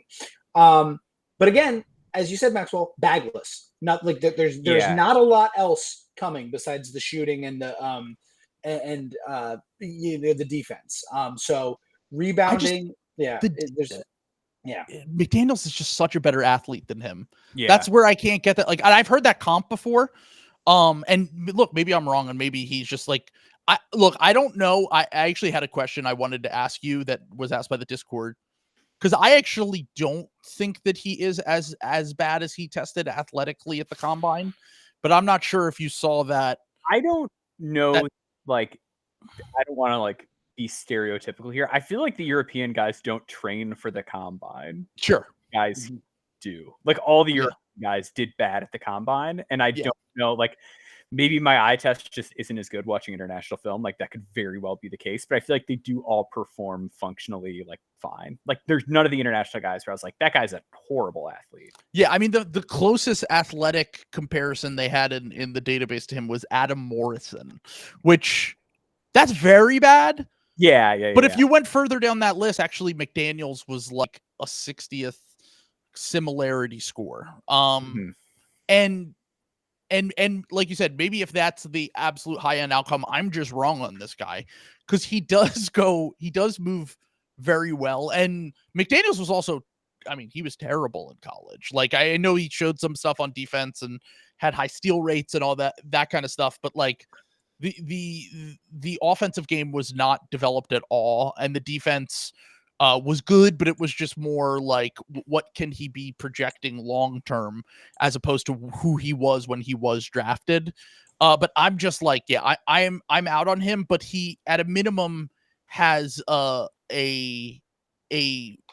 large margin for error, as we've said with a few of these prospects. So let's move on. I actually have some more questions for you. Sure. So from the Discord, who is the least flawed prospect that you are fairly low on? And then to follow up on that, who is the most flawed prospect that you are very high on? Ooh, I feel like I'm not so the least. I should have sent you this before. That I'm low on is such a bizarre question. I feel like I'm fairly risk averse. Okay. You know what? The most flawed prospect I'm high on, depending on how you define that, is probably Kyle Filipowski. Okay, so that's the most flawed, the most or least flawed? Most flawed because he's technically a 4. He measured like a 4, sort of like he's 6'10.5" with like a 6'10.5" wingspan, and he's not like a great rim protector. But I think that with the 5 out stuff, he's going to be able to defend other centers like him. And I really buy the shot, and I think his handle is really slick for a big guy, and I love how he passes downhill. Filipowski's the guy that I like. He's been the highest riser for me recently. Yeah. Just based on basically everything you said. Another thing about him, if you want to talk about 4s that can switch in this, 4 or 5s that can switch in this class, he switched on the guards and wings a good amount. And while he isn't going to project to be a big man in the NBA. He's just kind of like a traditional big man, I should say. I think that there are maybe lineups you could play him in the 5, but you have to have a certain context to play him in. I think that the thing with Filipowski that I've come around on is that, like you said, the handle's good enough, the shot's good enough, the passing is good enough, the defense is good enough. That if you want to have someone who has a margin for error in this draft, I think that he has a pretty big one, and I've moved him up my board recently based on the fact that, like, as teams get more obsessed with like someone who is seen as like a wing or like that kind of guy, I think that some guys can fall through the cracks. I mean, people have said this. Someone in the Discord made the comp of like a Naz Reid type potentially in the NBA for him. I think that Kelly Olynyk's a comp that he's gotten before. I don't know if it's just because they're both white guys, but kind of in the same level. He's wiggly Kelly Olynyk is like the comp that I've made. That's a great player to get in a draft like this. I mean, we talked about the 2013 draft before. That draft that really did not have a ton of high-end NBA players and was seen as very weak at the time. And Kelly went with like the 12th pick, I think, right, Sam? You would know. You're the Kelly Olynyk expert. 12th pick. 13th, I believe. 10 best players in that draft. Sam will argue 4th best player in that draft. So, Correct. So, Still in the league. Yeah. But Filipowski is someone that I've gotten a lot higher on. But Chuck, if you want to answer this question as well, who is the most flawed prospect that you're high on in this draft? Maybe Salon. Ooh. Where do you have him? Because he was the guy I wanted to pick your braid on. Dude, I mean, it's the ultimate, like, I've been with this draft class a long time, so it's like a Stockholm pick. But cigarettes, he's Rust Cole and True Detective right now. I've been trying to crack this case. Can we get playable wings in this class? But it's also just being beaten down. I've he's French. I feel like I'm reading Camus with this draft class. I have him in the top 10 right now. And when I watch him, I think with him, the flaws are that he is not nearly the defensive player you think he should be, because he has this 7'2" wingspan and he's like 6'9", 6'10", but like better dimensions than Buzelis, and he hustles so hard, but oftentimes it doesn't look like it is resulting in enough. But if you look at what he does rather than what he's missing, like, I just think he plays harder than like every perimeter player except maybe for Holland in the draft. And he's huge, huge, and he's still 18-2. So, the way that I try to approach stuff is I try to see if I can envision someone being a part of, like, when it comes to role players. Can I see someone being a part of an efficient NBA offense, or are they going to lose their spot to a Luke Kennard or something? Some movement shooter that someone can find and gobble up their minutes because they just aren't contributing enough. Salon, there's a real question there. I don't know the answer, but he gets his threes up. He hit him at a decent clip. He was unafraid to take deep ones. Like, he has very short memory, like, great confidence all throughout the game, and he will switch on to guards 30 feet out and try to like pick them up and take them. And that, I think, is one of the reasons why he didn't get like a lot of blocks at the rims, because oftentimes he was guarding away from the rim. But he will, he kind of plays like Matthew Dellavedova, except he's 6'10" with a 7'2" wingspan. He's just a very strange player. And the strangeness, I think I'm just at the point in the cycle where the strangeness is interesting to me. I think his feel when he drives, like his passing feel, again, is good, like definitely good. And it's interesting that y'all talked about Filipowski, because I made the mistake. I go back and forth on Filipowski too, but I made the mistake of watching their tourney game against NC State today, where like DJ Burns cooked him into another dimension. Yeah, that's why I was low on him, because I was like, this guy's going in the lottery, and then the more I watch him, the more I was like, I got to throw that game out the window. But whenever Filipowski has played another big, He had one on him too. Like Eves did, Omar Ballo on Arizona. I thought Efton Reed on Wake gave him a lot of problems in that game where, he suffered his, assassination attempt. So I think like what people try to see with Filipowski, I think is actually like the Nasness, which is hard to find because Nas is very unique. But someone who can like really attack off the dribble, downhill, threaten the rim, pass on the move. Filipowski can do it a little bit. I actually think Salon is a little bit of a better bet. And that like for that kind of a player. And so he would probably be the most flawed guy that I'm high on. I'm also high on Dylan Jones, who's like not normally a first round player, but Salon. And then you say the least flawed player that I'm low on. Yeah, that was a good question for you guys. I don't know. Maybe I'd have to look at my board because there's just lots of players. I'm not very. But for this, I would say, and this is more like relative to like the draft Twitter community than like actual consensus boards. Like I think like Deron Holmes is a good like late first round pick, and like a lot of like, he should be lottery, and like I think like there's some physical stuff. He put on some weight, so like maybe it won't be a problem. But like he plays skinny. I don't think his movement is awesome. Like I feel like he gets talked about as if he's really athletic, and I think he's like I think he's very coordinated and very smart, and I think that allows him to like play guys extremely well. And I like the character stuff with him is awesome. But I don't like, I just worry about like how he moves, given that he's a guy with like a 7'1" wingspan for a big and like an okay standing reach and like not the best sleeper, not the most explosive mover. Right. And then the other guy I would say is I just want to say real quick on him. I've moved him down my board a decent amount. I liked him a lot originally. I still think he's going to be an NBA player for sure.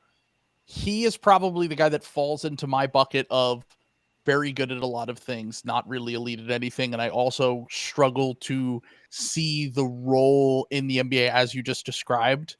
But having said all this, if he goes to the Nuggets, he's going to be incredible, I think.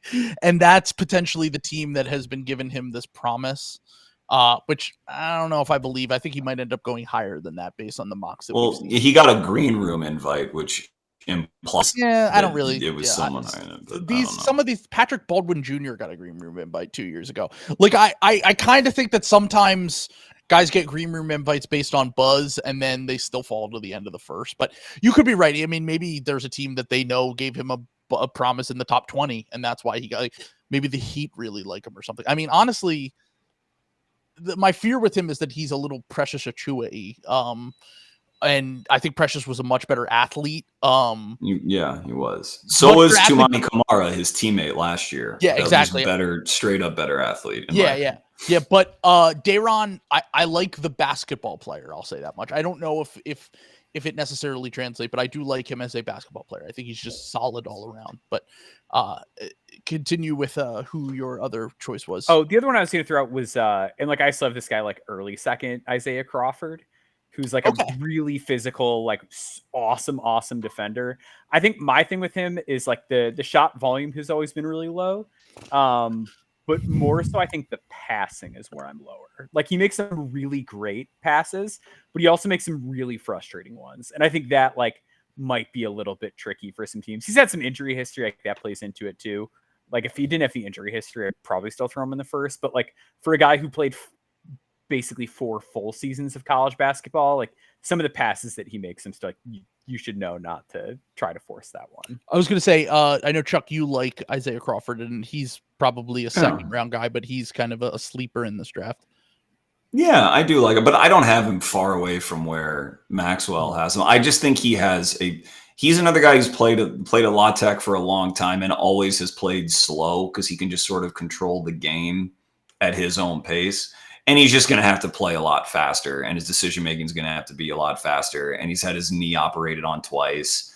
And like he's a great defender, but he's a dribble into me defender, and you'll be in prison. Not I'm Herb Jones and I'm erasing all this stuff out of my area with my insane ground coverage. I think he requires kind of a more specific context. But yeah, like I think Eve Misi has really cool flashes, but all these sort of third big types, Misi, Filipowski, Holmes, I think that the theory behind them frequently is more alluring than what actually happens when they're on a team, unless they can really shoot.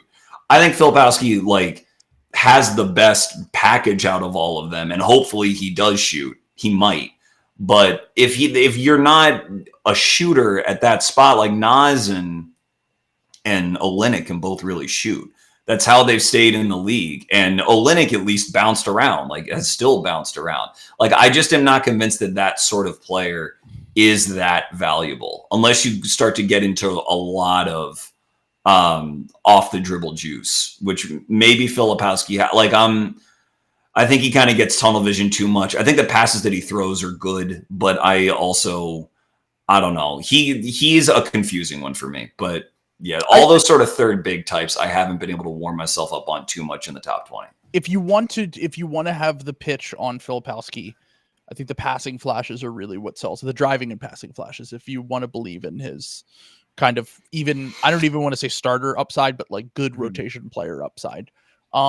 Which, I mean, his assist to turnover ratio was positive for a big. And I think that he occasionally can make some really nice passes.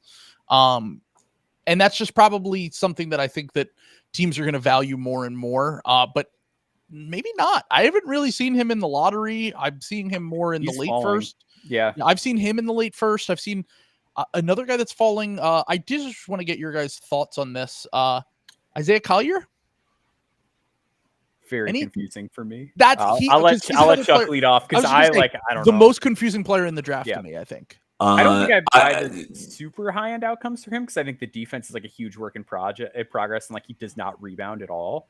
I mentioned that like shooting leap project I did, and like one of the weird things that works in his favor is that like a lot of the point guards that had shooting leaps were also just like rim pressure guys who couldn't make free throws. Like, I don't know why that is, but it's a lot of like De'Aaron Fox sort of guys. I think I'm the last guy that De'Aaron Fox is the last guy I can think in this mold that hit. Yeah. And I think the thing with Collier is that he's so strong. Like he is unbelievably strong. And he gets the rim a lot. And he's like a good finisher. He can't jump.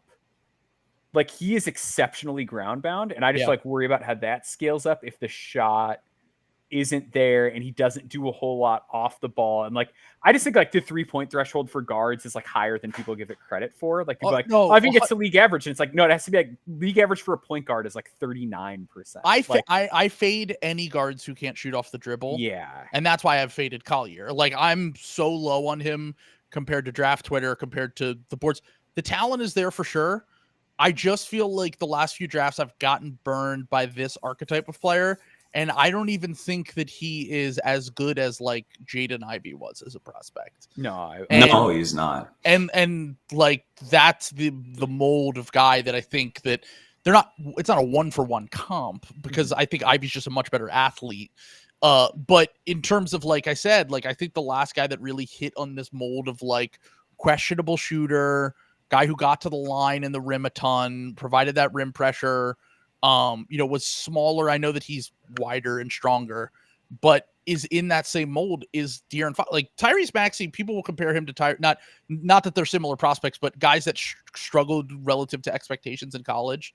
Tyrese Maxey was always a touch god. Like everyone knew the floaters. Collier doesn't really have good touch on floaters. Collier doesn't really have good touch from the line. Collier, like all of the touch things that I'm being sold on him are based on flashes, and I can't get there with him if the shot isn't there. Like, and if the shot isn't there, despite him clearly being very talented as a driver and passer, it's a hard sell for me. Yeah, I like him, but I like him somewhere between 12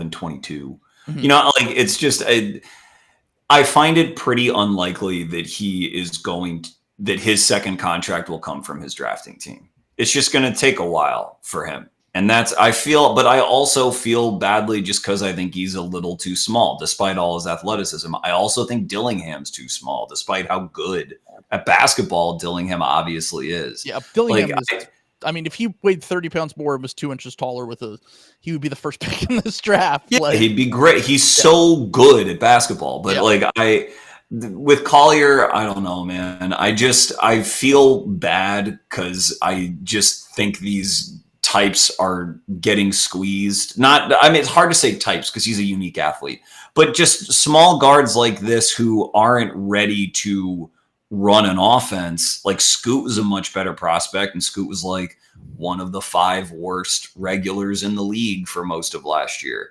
It's just going to take a while. I think most teams, are doing the copycat thing from the playoffs, and they look at how few, of these guys got major run, and it's just what it bums me out that I agree. I'd love to be a contrarian, but with him, I just kind of have to shrug my shoulder. Like I think you can, and I've faded.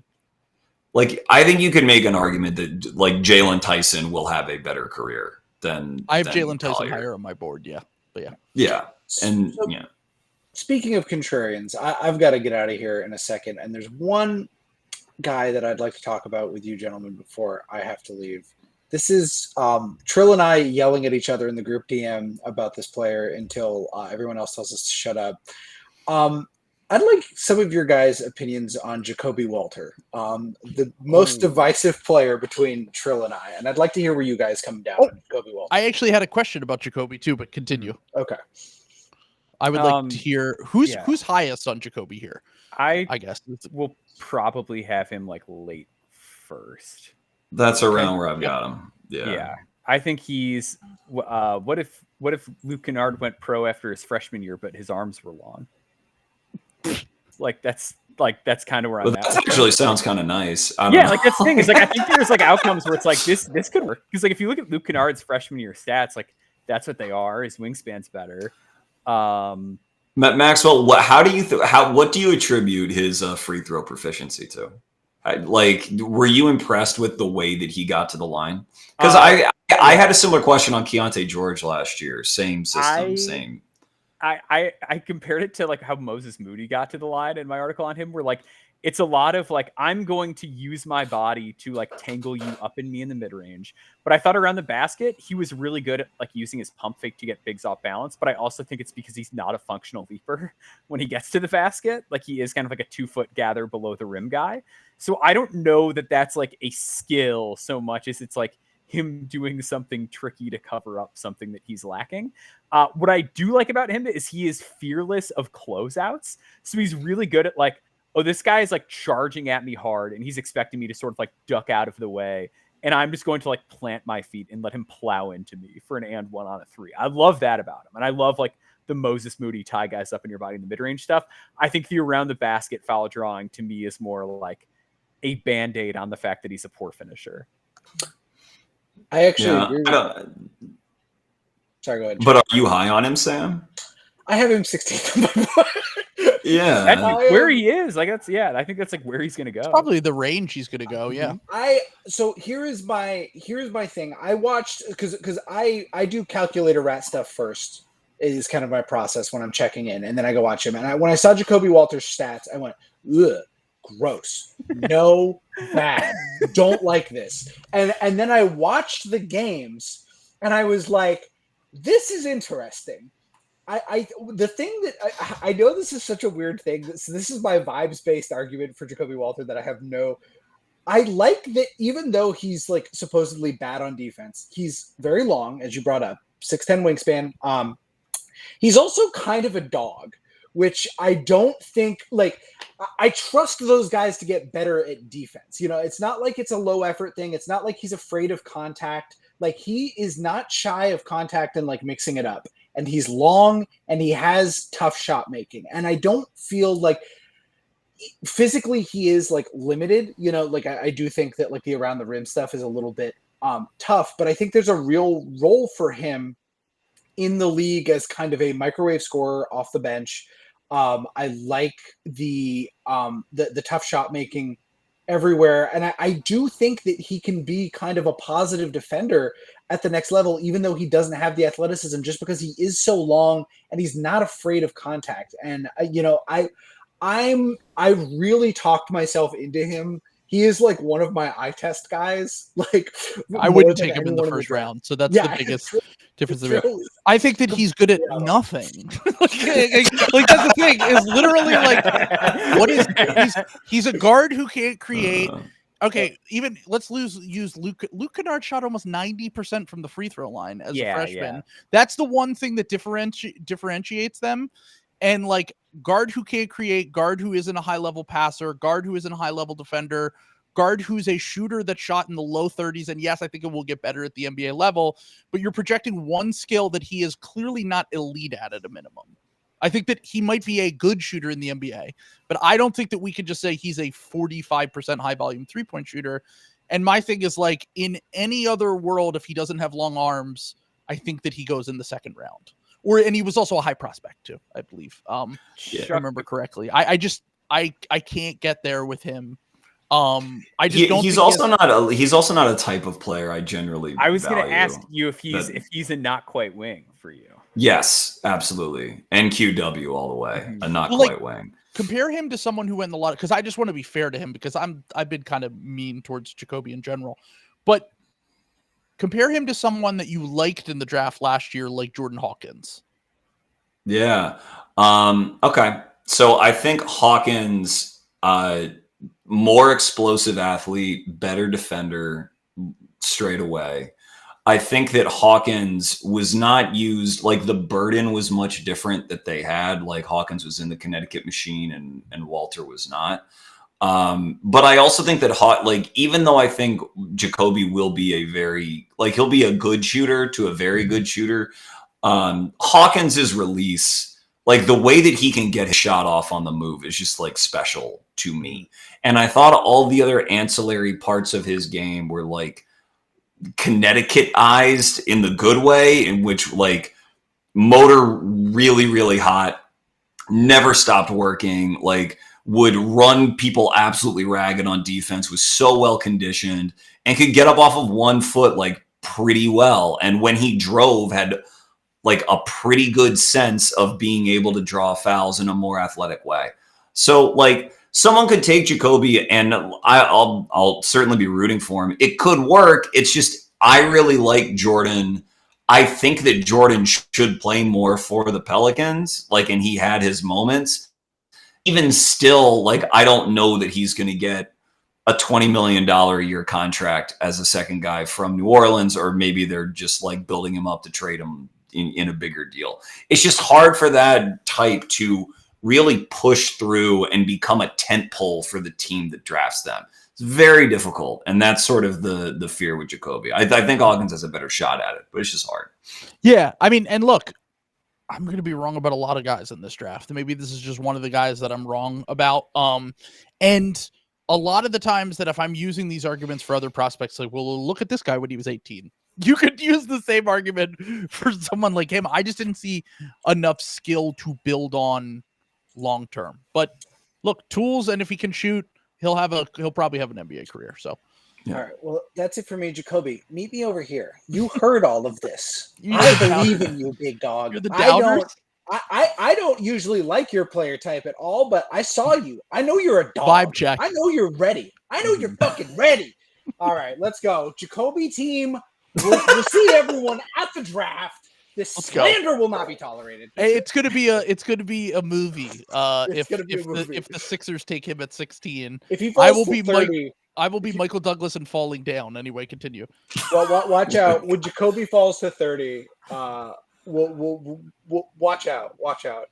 Celtics take him. I 100% think he will be good, to be clear. There's like a handful of teams where I'm just like, yeah, whatever. Shit just tends to work out for these teams. Although you guys haven't really drafted all that well recently, but you haven't really taken shots. I think Walsh is going to be good. Yeah. Walsh was good in the G this year. That's right. Yeah, Walsh is going to be good. I agree. Yes. Okay. All right. You guys are all off the hook.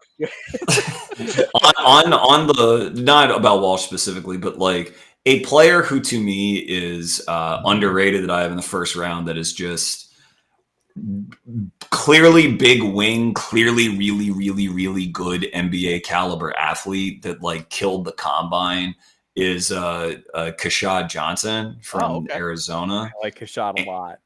Yeah, I like him a lot too. And he to me is we've been talking about some of these flawed guys, you know, Deron Holmes or Nisi or potentially Walter or something. Kashad is a barometer to like, you really have to squint too hard, especially if you're a one and done and it's going to take you time. I would just rather take Kashad Johnson and take the 12 minutes a night he might be able to give me relatively quickly on the wing, defending like a psycho, being, you know, 6'8", 240 who can jump out of the gym, which is what he is. So like I would bookmark whoever ends up with him, and I will probably call them a winner because he probably isn't going to go until the 30s or the 40s, but I think he should go higher. Interesting. I also think he's a guy where like the shot mechanics are night and day from a year ago. I did an article on him and like looked into it. Like the ball trajectory up his body was completely different every time he shot last year, and now he has like the same easily repeatable motion that's like really good off the catch into half court specifically. And I thought his like downhill passing actually was like kind of nice in the second half of the year. I like Kashad a lot too. Yeah, I think he's like clearly an NBA player, like very obviously an NBA player. And whatever, for whatever reason that I'm not privy to, he's not thought of as a first round guy. Trill, he was a wing who took the best defensive assignment as frequently as he could, and he had like 50 dunks. I mean, and when you look at the combine, like I think combine measurements and athletic testing, it happens, and then people marvel at wingspan or maybe max vertical, but mostly people then follow up by saying, but it doesn't really matter, you got to watch the tape, blah, blah, blah, blah, blah. People who are 6'7", 6'8", don't end up with 42-inch max verts and like 35 standing verts. I mean, it speaks to how often he was able to dunk the ball. But to bring up Deron Holmes again, when they played in their tourney game that Arizona beat Dayton in, Deron would drive into him and could do absolutely nothing. He was just couldn't move him, could not gain an advantage over him, had to do like these awkward turnaround fades over him, and Duran's probably gonna get drafted ahead of him. And I just doesn't make sense to me. I would just take a shot. Another 23-year-old in this draft. There's a lot of 23-year-olds. Is that what I've gathered? Because I think people have gotten to the point where they're like, the draft is really weak. Might as well take guys that we normally wouldn't take in the first round that are 23, 24 years old. Yeah. My only thing with Kashad is that like, I don't know if he can dribble at all. Like he probably can't. Yeah. So like that's just like my only hang up. But I do think because the downhill like passing stuff got there, I wonder if he's a guy that you just like screen and dive, and it's like either just take it right to the rim in one dribble or just lob it to the guy in the dunker or hit the corner. And like the only things you need to see, keep it super simple and hopefully. Yeah, but like can Derek Jones Jr. dribble? You know, like that's sort of where I come back to. I don't know. Yeah, I think he's like a little functionally quicker off the line, maybe. Would yes, like better first step. But I just those are the sorts of I don't mind those little degrees of difference because I just think that Kashad, nothing is going to keep him off of the court athletically, which is usually what happens when you're 23. Yeah. The reason you're not in the NBA yet is because there's some athletic deficiency that we don't really want to be honest about, and that's what's going on. And with him, it's just that he never could shoot. But if he can shoot, then I think that there is a place for him for the right team. Toucan Sam says, what about Pell Larson, which is his teammate at Arizona? I think Pell is a very interesting player.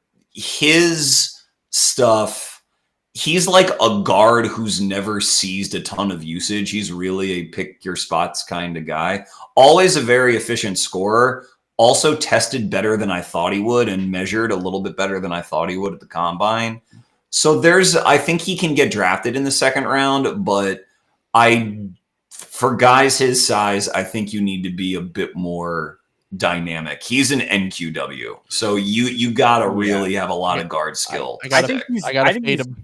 I Gotta think pay he's to really strong.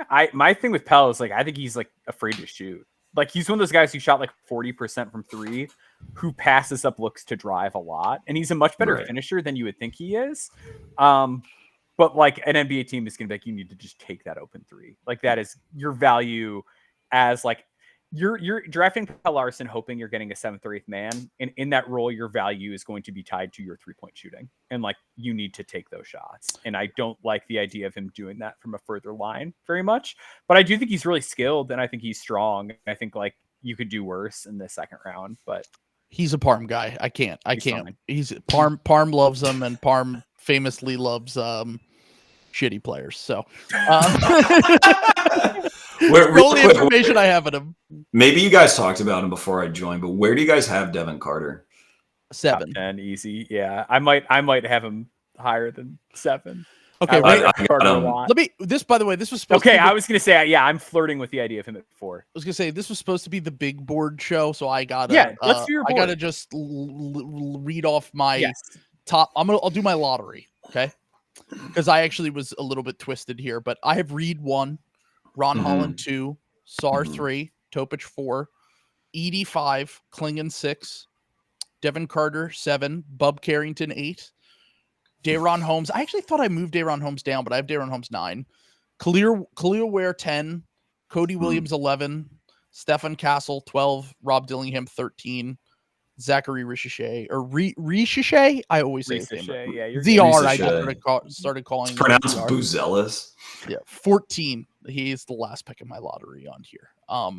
So that's where I'm at right now. Do you have any like deep cut like sicko guys that you had in your top 30 that you're like, I actually love this guy, and a lot of people don't? No, I guess the closest things that I would get to that is probably Dylan Jones. Okay, yeah, that's a good one. Or AJ Mitchell, or how do you say his name? Is it? AJ Mitchell. That's it. Mitchell. I have those two both in my first round, but I also haven't watched every single prospect. Sure. And these are guys that I think have so the thing with the Dylan Jones thing, I actually, Chuck and Ben's podcast put me onto him. He's a very unique and interesting prospect to me. I don't really know what to do with him because he has such a unique combination of skills without like, I think the first thing I thought when I watched him, which I actually think Ben made the comp on your podcast, was like a smaller Kyle Anderson, but with better touch. And I was like, that's just such a hard player to make work in the NBA if that's who he is. But he's a very talented offensive player. And at a minimum, I think that if the right team, like he just screams Memphis Grizzly to me, just like, oh, they took like whatever, but also has a chance to be kind of, it has a chance to really have the floor fall out and just not be a guy at all. Yeah. The crazy stat with him was he was I think the only 30-30-3 guy in the Bartorvik era, 30% defensive rebound rate, 30% assist rate, 3% steal rate. Yeah. Wow. Like that, like, and those are called like the feel factor stats. Yeah. Like that combination. And it's like, that just shows like how smart this dude is, how clever he is as a passer. The pull-up scoring stuff is awesome. Like, ridiculous defensive rebounder, so strong defensively. Another, I guess Chuck says, like dribble into him kind of guy, loves to throw his chest on people, but has like the gears turning to pick those passing lanes on occasion. He's just so ground bound that like I don't know what to make of what the defense is going to look like, and that scares me a little bit. But I love his game, and he's so quirky, and I'm a fan. So like my sicko opinion on Dylan Jones, I connect in a weird way. I connect Dylan and Jared McCain this way, which is like, if I were looking for a weirdo, like weirdo Desmond Bane children, Desmond Bane derivatives, neither one of them is really a perfect candidate. McCain has the shooting volume and the range and is strongly built, but he's like small and not terribly athletic and doesn't really seem like to have his own kind of burst off the dribble as a point guard. So that hurts him. Dylan doesn't have the shooting volume, but he has the understanding of how to win with strength, like everywhere on the floor. He's so comfortable doing it. And I also think that since his usage has been insane at Weber, that if you rein it in, you might see he's like an 80% free throw guy all 4 years. You might see a shooting bump from 3. And because the strength is so rare and the mind is so good and the body is like so imposing, you could run into a scenario where he's like a starter on a good team. Like, and if that were to happen, you'd be like, well, yeah, of course Dylan Jones made that, because there's no one ever built like Dylan Jones in the history of the database, and he had this historic production. Like, you could say it working your way back. Mm-hmm. Also, didn't if I remember correctly, didn't he play center at one point, basically functionally on his team? That's which is part of the reason why his 4. Yeah. His like rebound rate was like crazy high for a guy his size and his role. But that was people lended some of that ability to the fact that he did play almost like a big at times. Yeah, they had that one guy, the really tall guy, Alex 2, the British guy who's like 6'11". So he played most of the minutes of the 5, but Dylan was basically their 4. Interesting. And like it's weird because like his low man rotation stuff is like pretty good, but he just can't jump. It's like his block rate is bad, and it's like I don't know, like what his is block rate that? was like non-existent. I remember. Yeah, like I don't like I'm just so confused as far as like, okay, like he has the smarts to get into position, and like he offers some rim protection in the sense that like you drive into him and he's like a 240-pound man with long arms, like. But I just don't know what this looks like on an NBA court confidently enough to be like Lotto. Like I wish I could. I'm close, man. I'm not far away from saying that. Like, I just think that really strong guys don't, like, sometimes they can't jump over a phone book, but as long as they have touch and strength, they can kind of make it work. I don't know. It's hard for me too. I see it as well, but I also, there's so much I'd be comfortable passing on in this draft that for all of the outlier talents, I would take it and see what happens. Also, I do just want to point out, someone asked about Jalen Tyson in the comments. Yeah, I think Jalen has so like Bane is one of these third starters who are like clearly very valuable.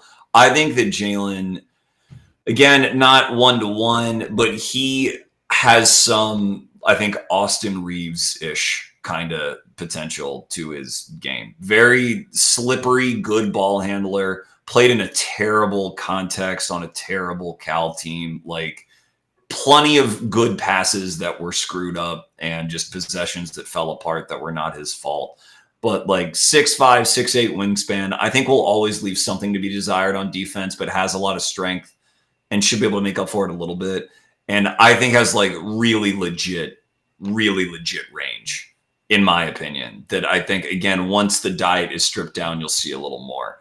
So I've been wanting to put him in my lottery for like a month at this point. Like he was one of the first guys that I kind of really like that was like, why is this guy going so low? Someone introduced me to him in the Discord like 4 months ago. And I was like, why is this guy going as low as you just watch him for a little bit. Some of the statistical indicators there, also a little bit of role malleability from where he was at Texas Tech to versus Cal. Yeah, I just kind of think that he's a no-brainer NBA player and has a skill set that a lot of teams would want. And I kind of think that you could pitch me on him going at the end of the lottery. Yeah, I think he's good. I think it's like a fun blend of like, I would say like modern athleticism and old school funk with him. Yes, where, like he's got 100%. some like weird old man stuff to his game that he does on occasion. That's really cool. Yep. I think some of the like concern about him like being able to scale down and roll is like weird and overblown to me. Like I've seen like that be a reason that he's lower. But like if you watch that team, like he had to play that way. Like Cal was dreadful, and he like pulled them into a positive record in Pac-12 play, like by virtue of being the man. So yeah, I think he's really good. My one knock on him is like as an actual driver, I think he settled at times when he didn't need to. I think he does throw some really bad passes on occasion.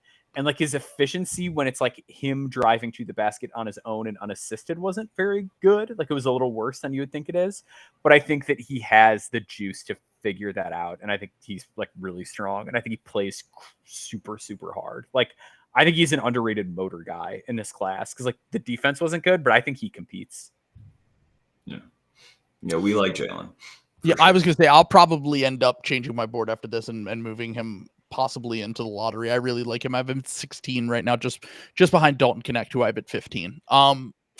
So, all right, just last two things here because I want to kind of wrap things up. The first thing, we have to talk about Bub Carrington because I think Bub is a guy that I'm not a Bub guy. Okay, all right. So I need to sell on Bub because I'm so like I respect so many people that are like going ballistic moving Bub to their board. And so here's the thing. As someone who always comes into the cycle much later than people who have been following it from the jump, I was introduced to Bub actually a while ago, but I didn't really pay attention to him until more recently.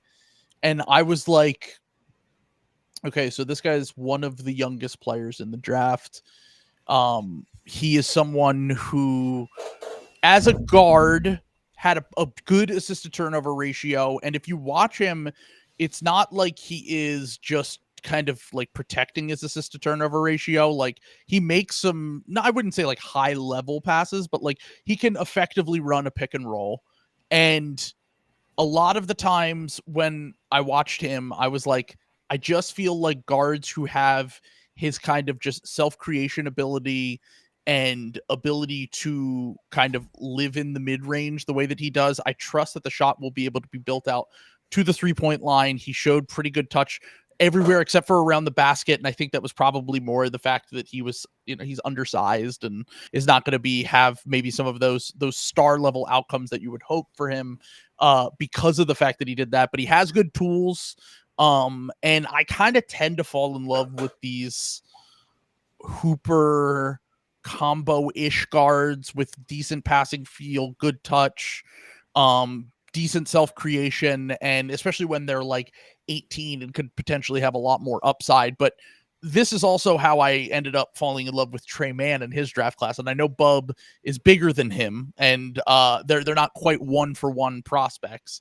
But what is the downside of Bub, I guess? Because my thing with him is like every time I watch, he just feels like an NBA player to me.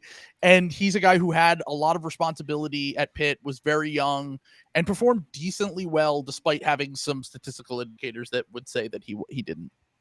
Yeah, I would say, and you know that I love Bub. Yeah, Bub's, yeah. But like the downside is that he's not a good enough athlete to play alongside another point guard, and that as a point guard, he's not like dynamic enough to lead a team.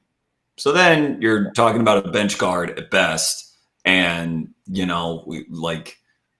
why draft that high at all? Because he is a not wing. He's not going to be a wing.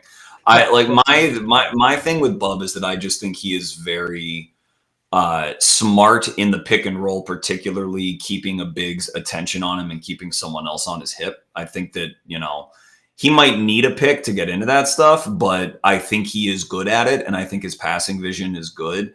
And when you can rise up for jumpers and do that, then I think you have a pretty good path to becoming a good NBA offensive player.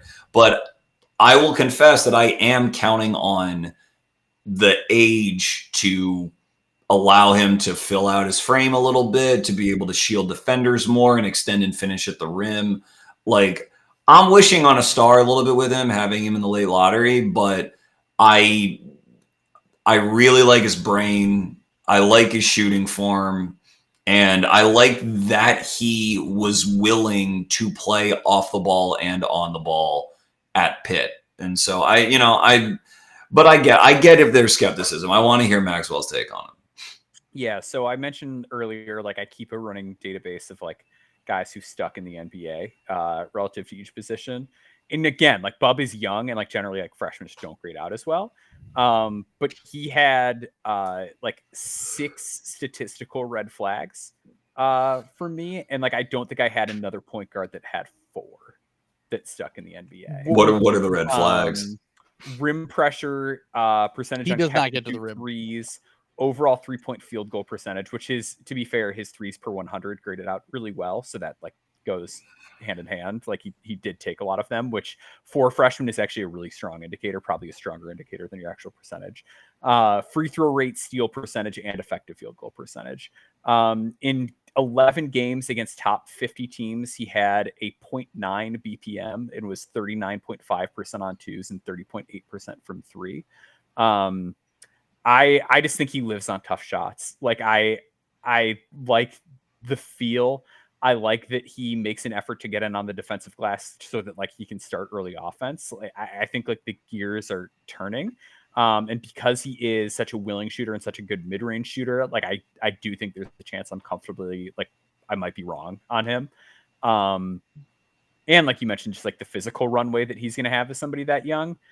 I just see him as like a guy who's going to take a while. Like to me, he's a guy where like I see the value coming from another team. And because he's not a guy who's going to collapse the defense, I don't know how patient teams are going to be with him if it's not there right away. Someone called him Sloby White in the Discord earlier, which I got a kick out of. Yeah, like Kobe White, like finally hit, was annoyed that he got like signed to that extension and it paid off. Like it ended up being a good call, but like Bulls fans were not wild about Kobe White, and I thought Kobe White was like a much better player and a more athletic player coming out.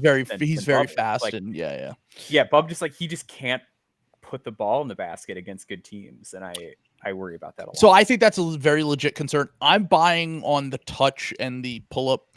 The pull-up twos, the non-rim twos, I think he shot 51% on them. Really hot. Maxi level. Like that's bad. I was going to say percentage, but like really good mid-range. That's where I'm at with him. I don't think that he's not Tyrese Maxey, but shot. No one could be compared to Maxey because Maxey was all. If you watch Maxey during that draft cycle and you read into some of the more touch indicator stuff, it was a weird combination of like speed and touch that was kind of hard to wrap your brain around at the time.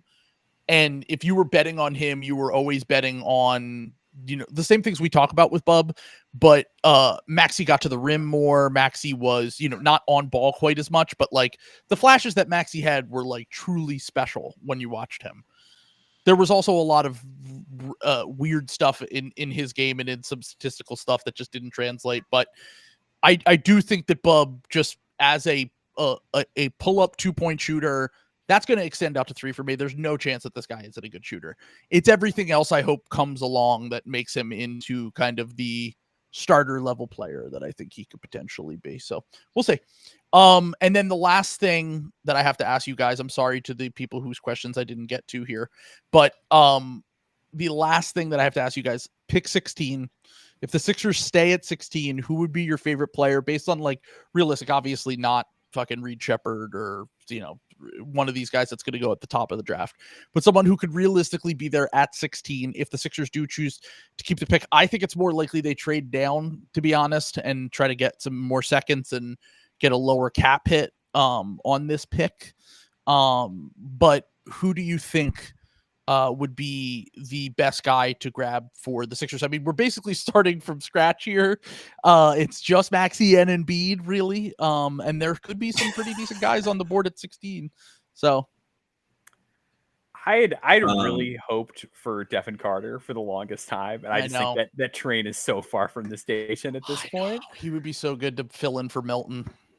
I kind of like Kyle Filipowski. I really just think that like as a safe bet to like be able to just go out there and do some stuff on the court, and like maybe you can throw him out there with Embiid depending on who the other team is playing. Like that's a guy that I like quite a bit.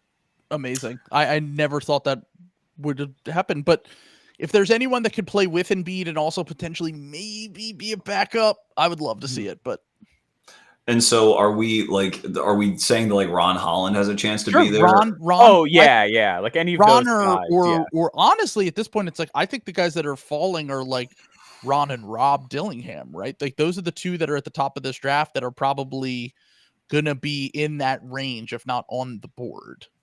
Yeah. So like Ron would be my guy, but if we're looking at someone, if there's not a fall or anything and you're looking at someone to take, I think Jalen Tyson, I'd be happy with taking him certainly. And I I've been late to the party on Keyshawn George. Is that how you say it? Keyshawn? He goes back. Yeah, I get Keyshawn. it They're wrong not taking 85% Keyshawn, of so the don't time even worry anyway. about that. Yeah. Okay, then I won't worry about it. No, the only reason I say that is because he has none of the things that I generally know what Morey looks for in a draft pick.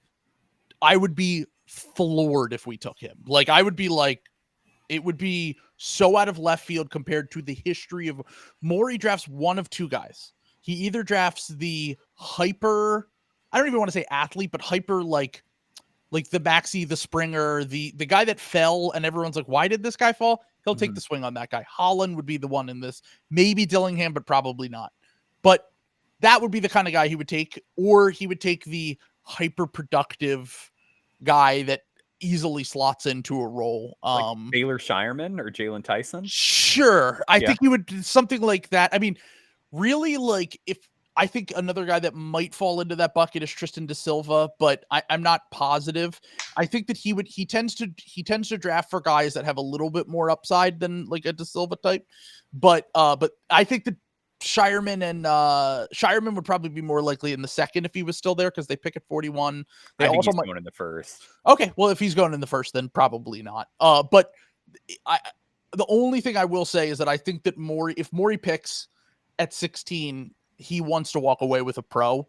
And I think that if he's taking a risk on like a younger guy, I think it would be more like a Holland than Sure, that's what I'm saying. If Holland's there, yeah. I just Keyshawn's another like deceptively weird player, but not a fake wing, a legit wing-sized person who can really shoot and really pass. And so I find it hard to believe he's not an NBA player. Like if he washes out just because he doesn't have a ton of burst, there aren't usually wings that wash out for that reason if they have the other stuff. Like George Niang is an NBA player still.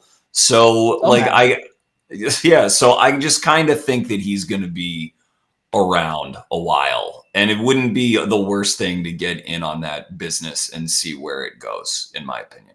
I agree. Love to hear it. All right, so we'll see. Maybe on draft night, I will just be sitting here like, holy shit, they actually took him. But I'm just saying, based on the like statistical indicators in his history, it would be more likely to be, in my opinion, I would say, if the guys that are on the board that we think are on the board there, Filipowski, Holland, maybe Tristan Da Silva, maybe Isaiah Collier, like those kind of guys that are like, at one point they were a really high prospect, or look at his BPM, we like enough of him. And also Spins, who used to co-host Game Theory, is now on the Sixers scouting staff. So if you're a real sicko and you want to dive into the history of guys that he likes, you might be able to put some pieces together. So thank you guys for joining. Da Silva would be fine, is all I'm saying. That's a fine pick. That's fine. I viewed him. I'm more in on him as like just a solid bench player. That's the outcome I see for him. But I think for a guy that can play next year, there's not very many that tend to go in this draft in that range. Da Silva's one of the few that I think is like pretty instantly like a ninth man at least. Yeah. I agree. All right. Thanks for having me, man. Appreciate it. Thank you so much. I will put the links in the description for where you can follow Chucking Darts. Maxwell, you can follow him at No Ceilings. Thank you guys for going long here. Our first draft streams will be back for more tomorrow night, and we'll be streaming all the way up through the draft, on draft night, all that stuff. So I'm about to go to bed. Me too. Yep.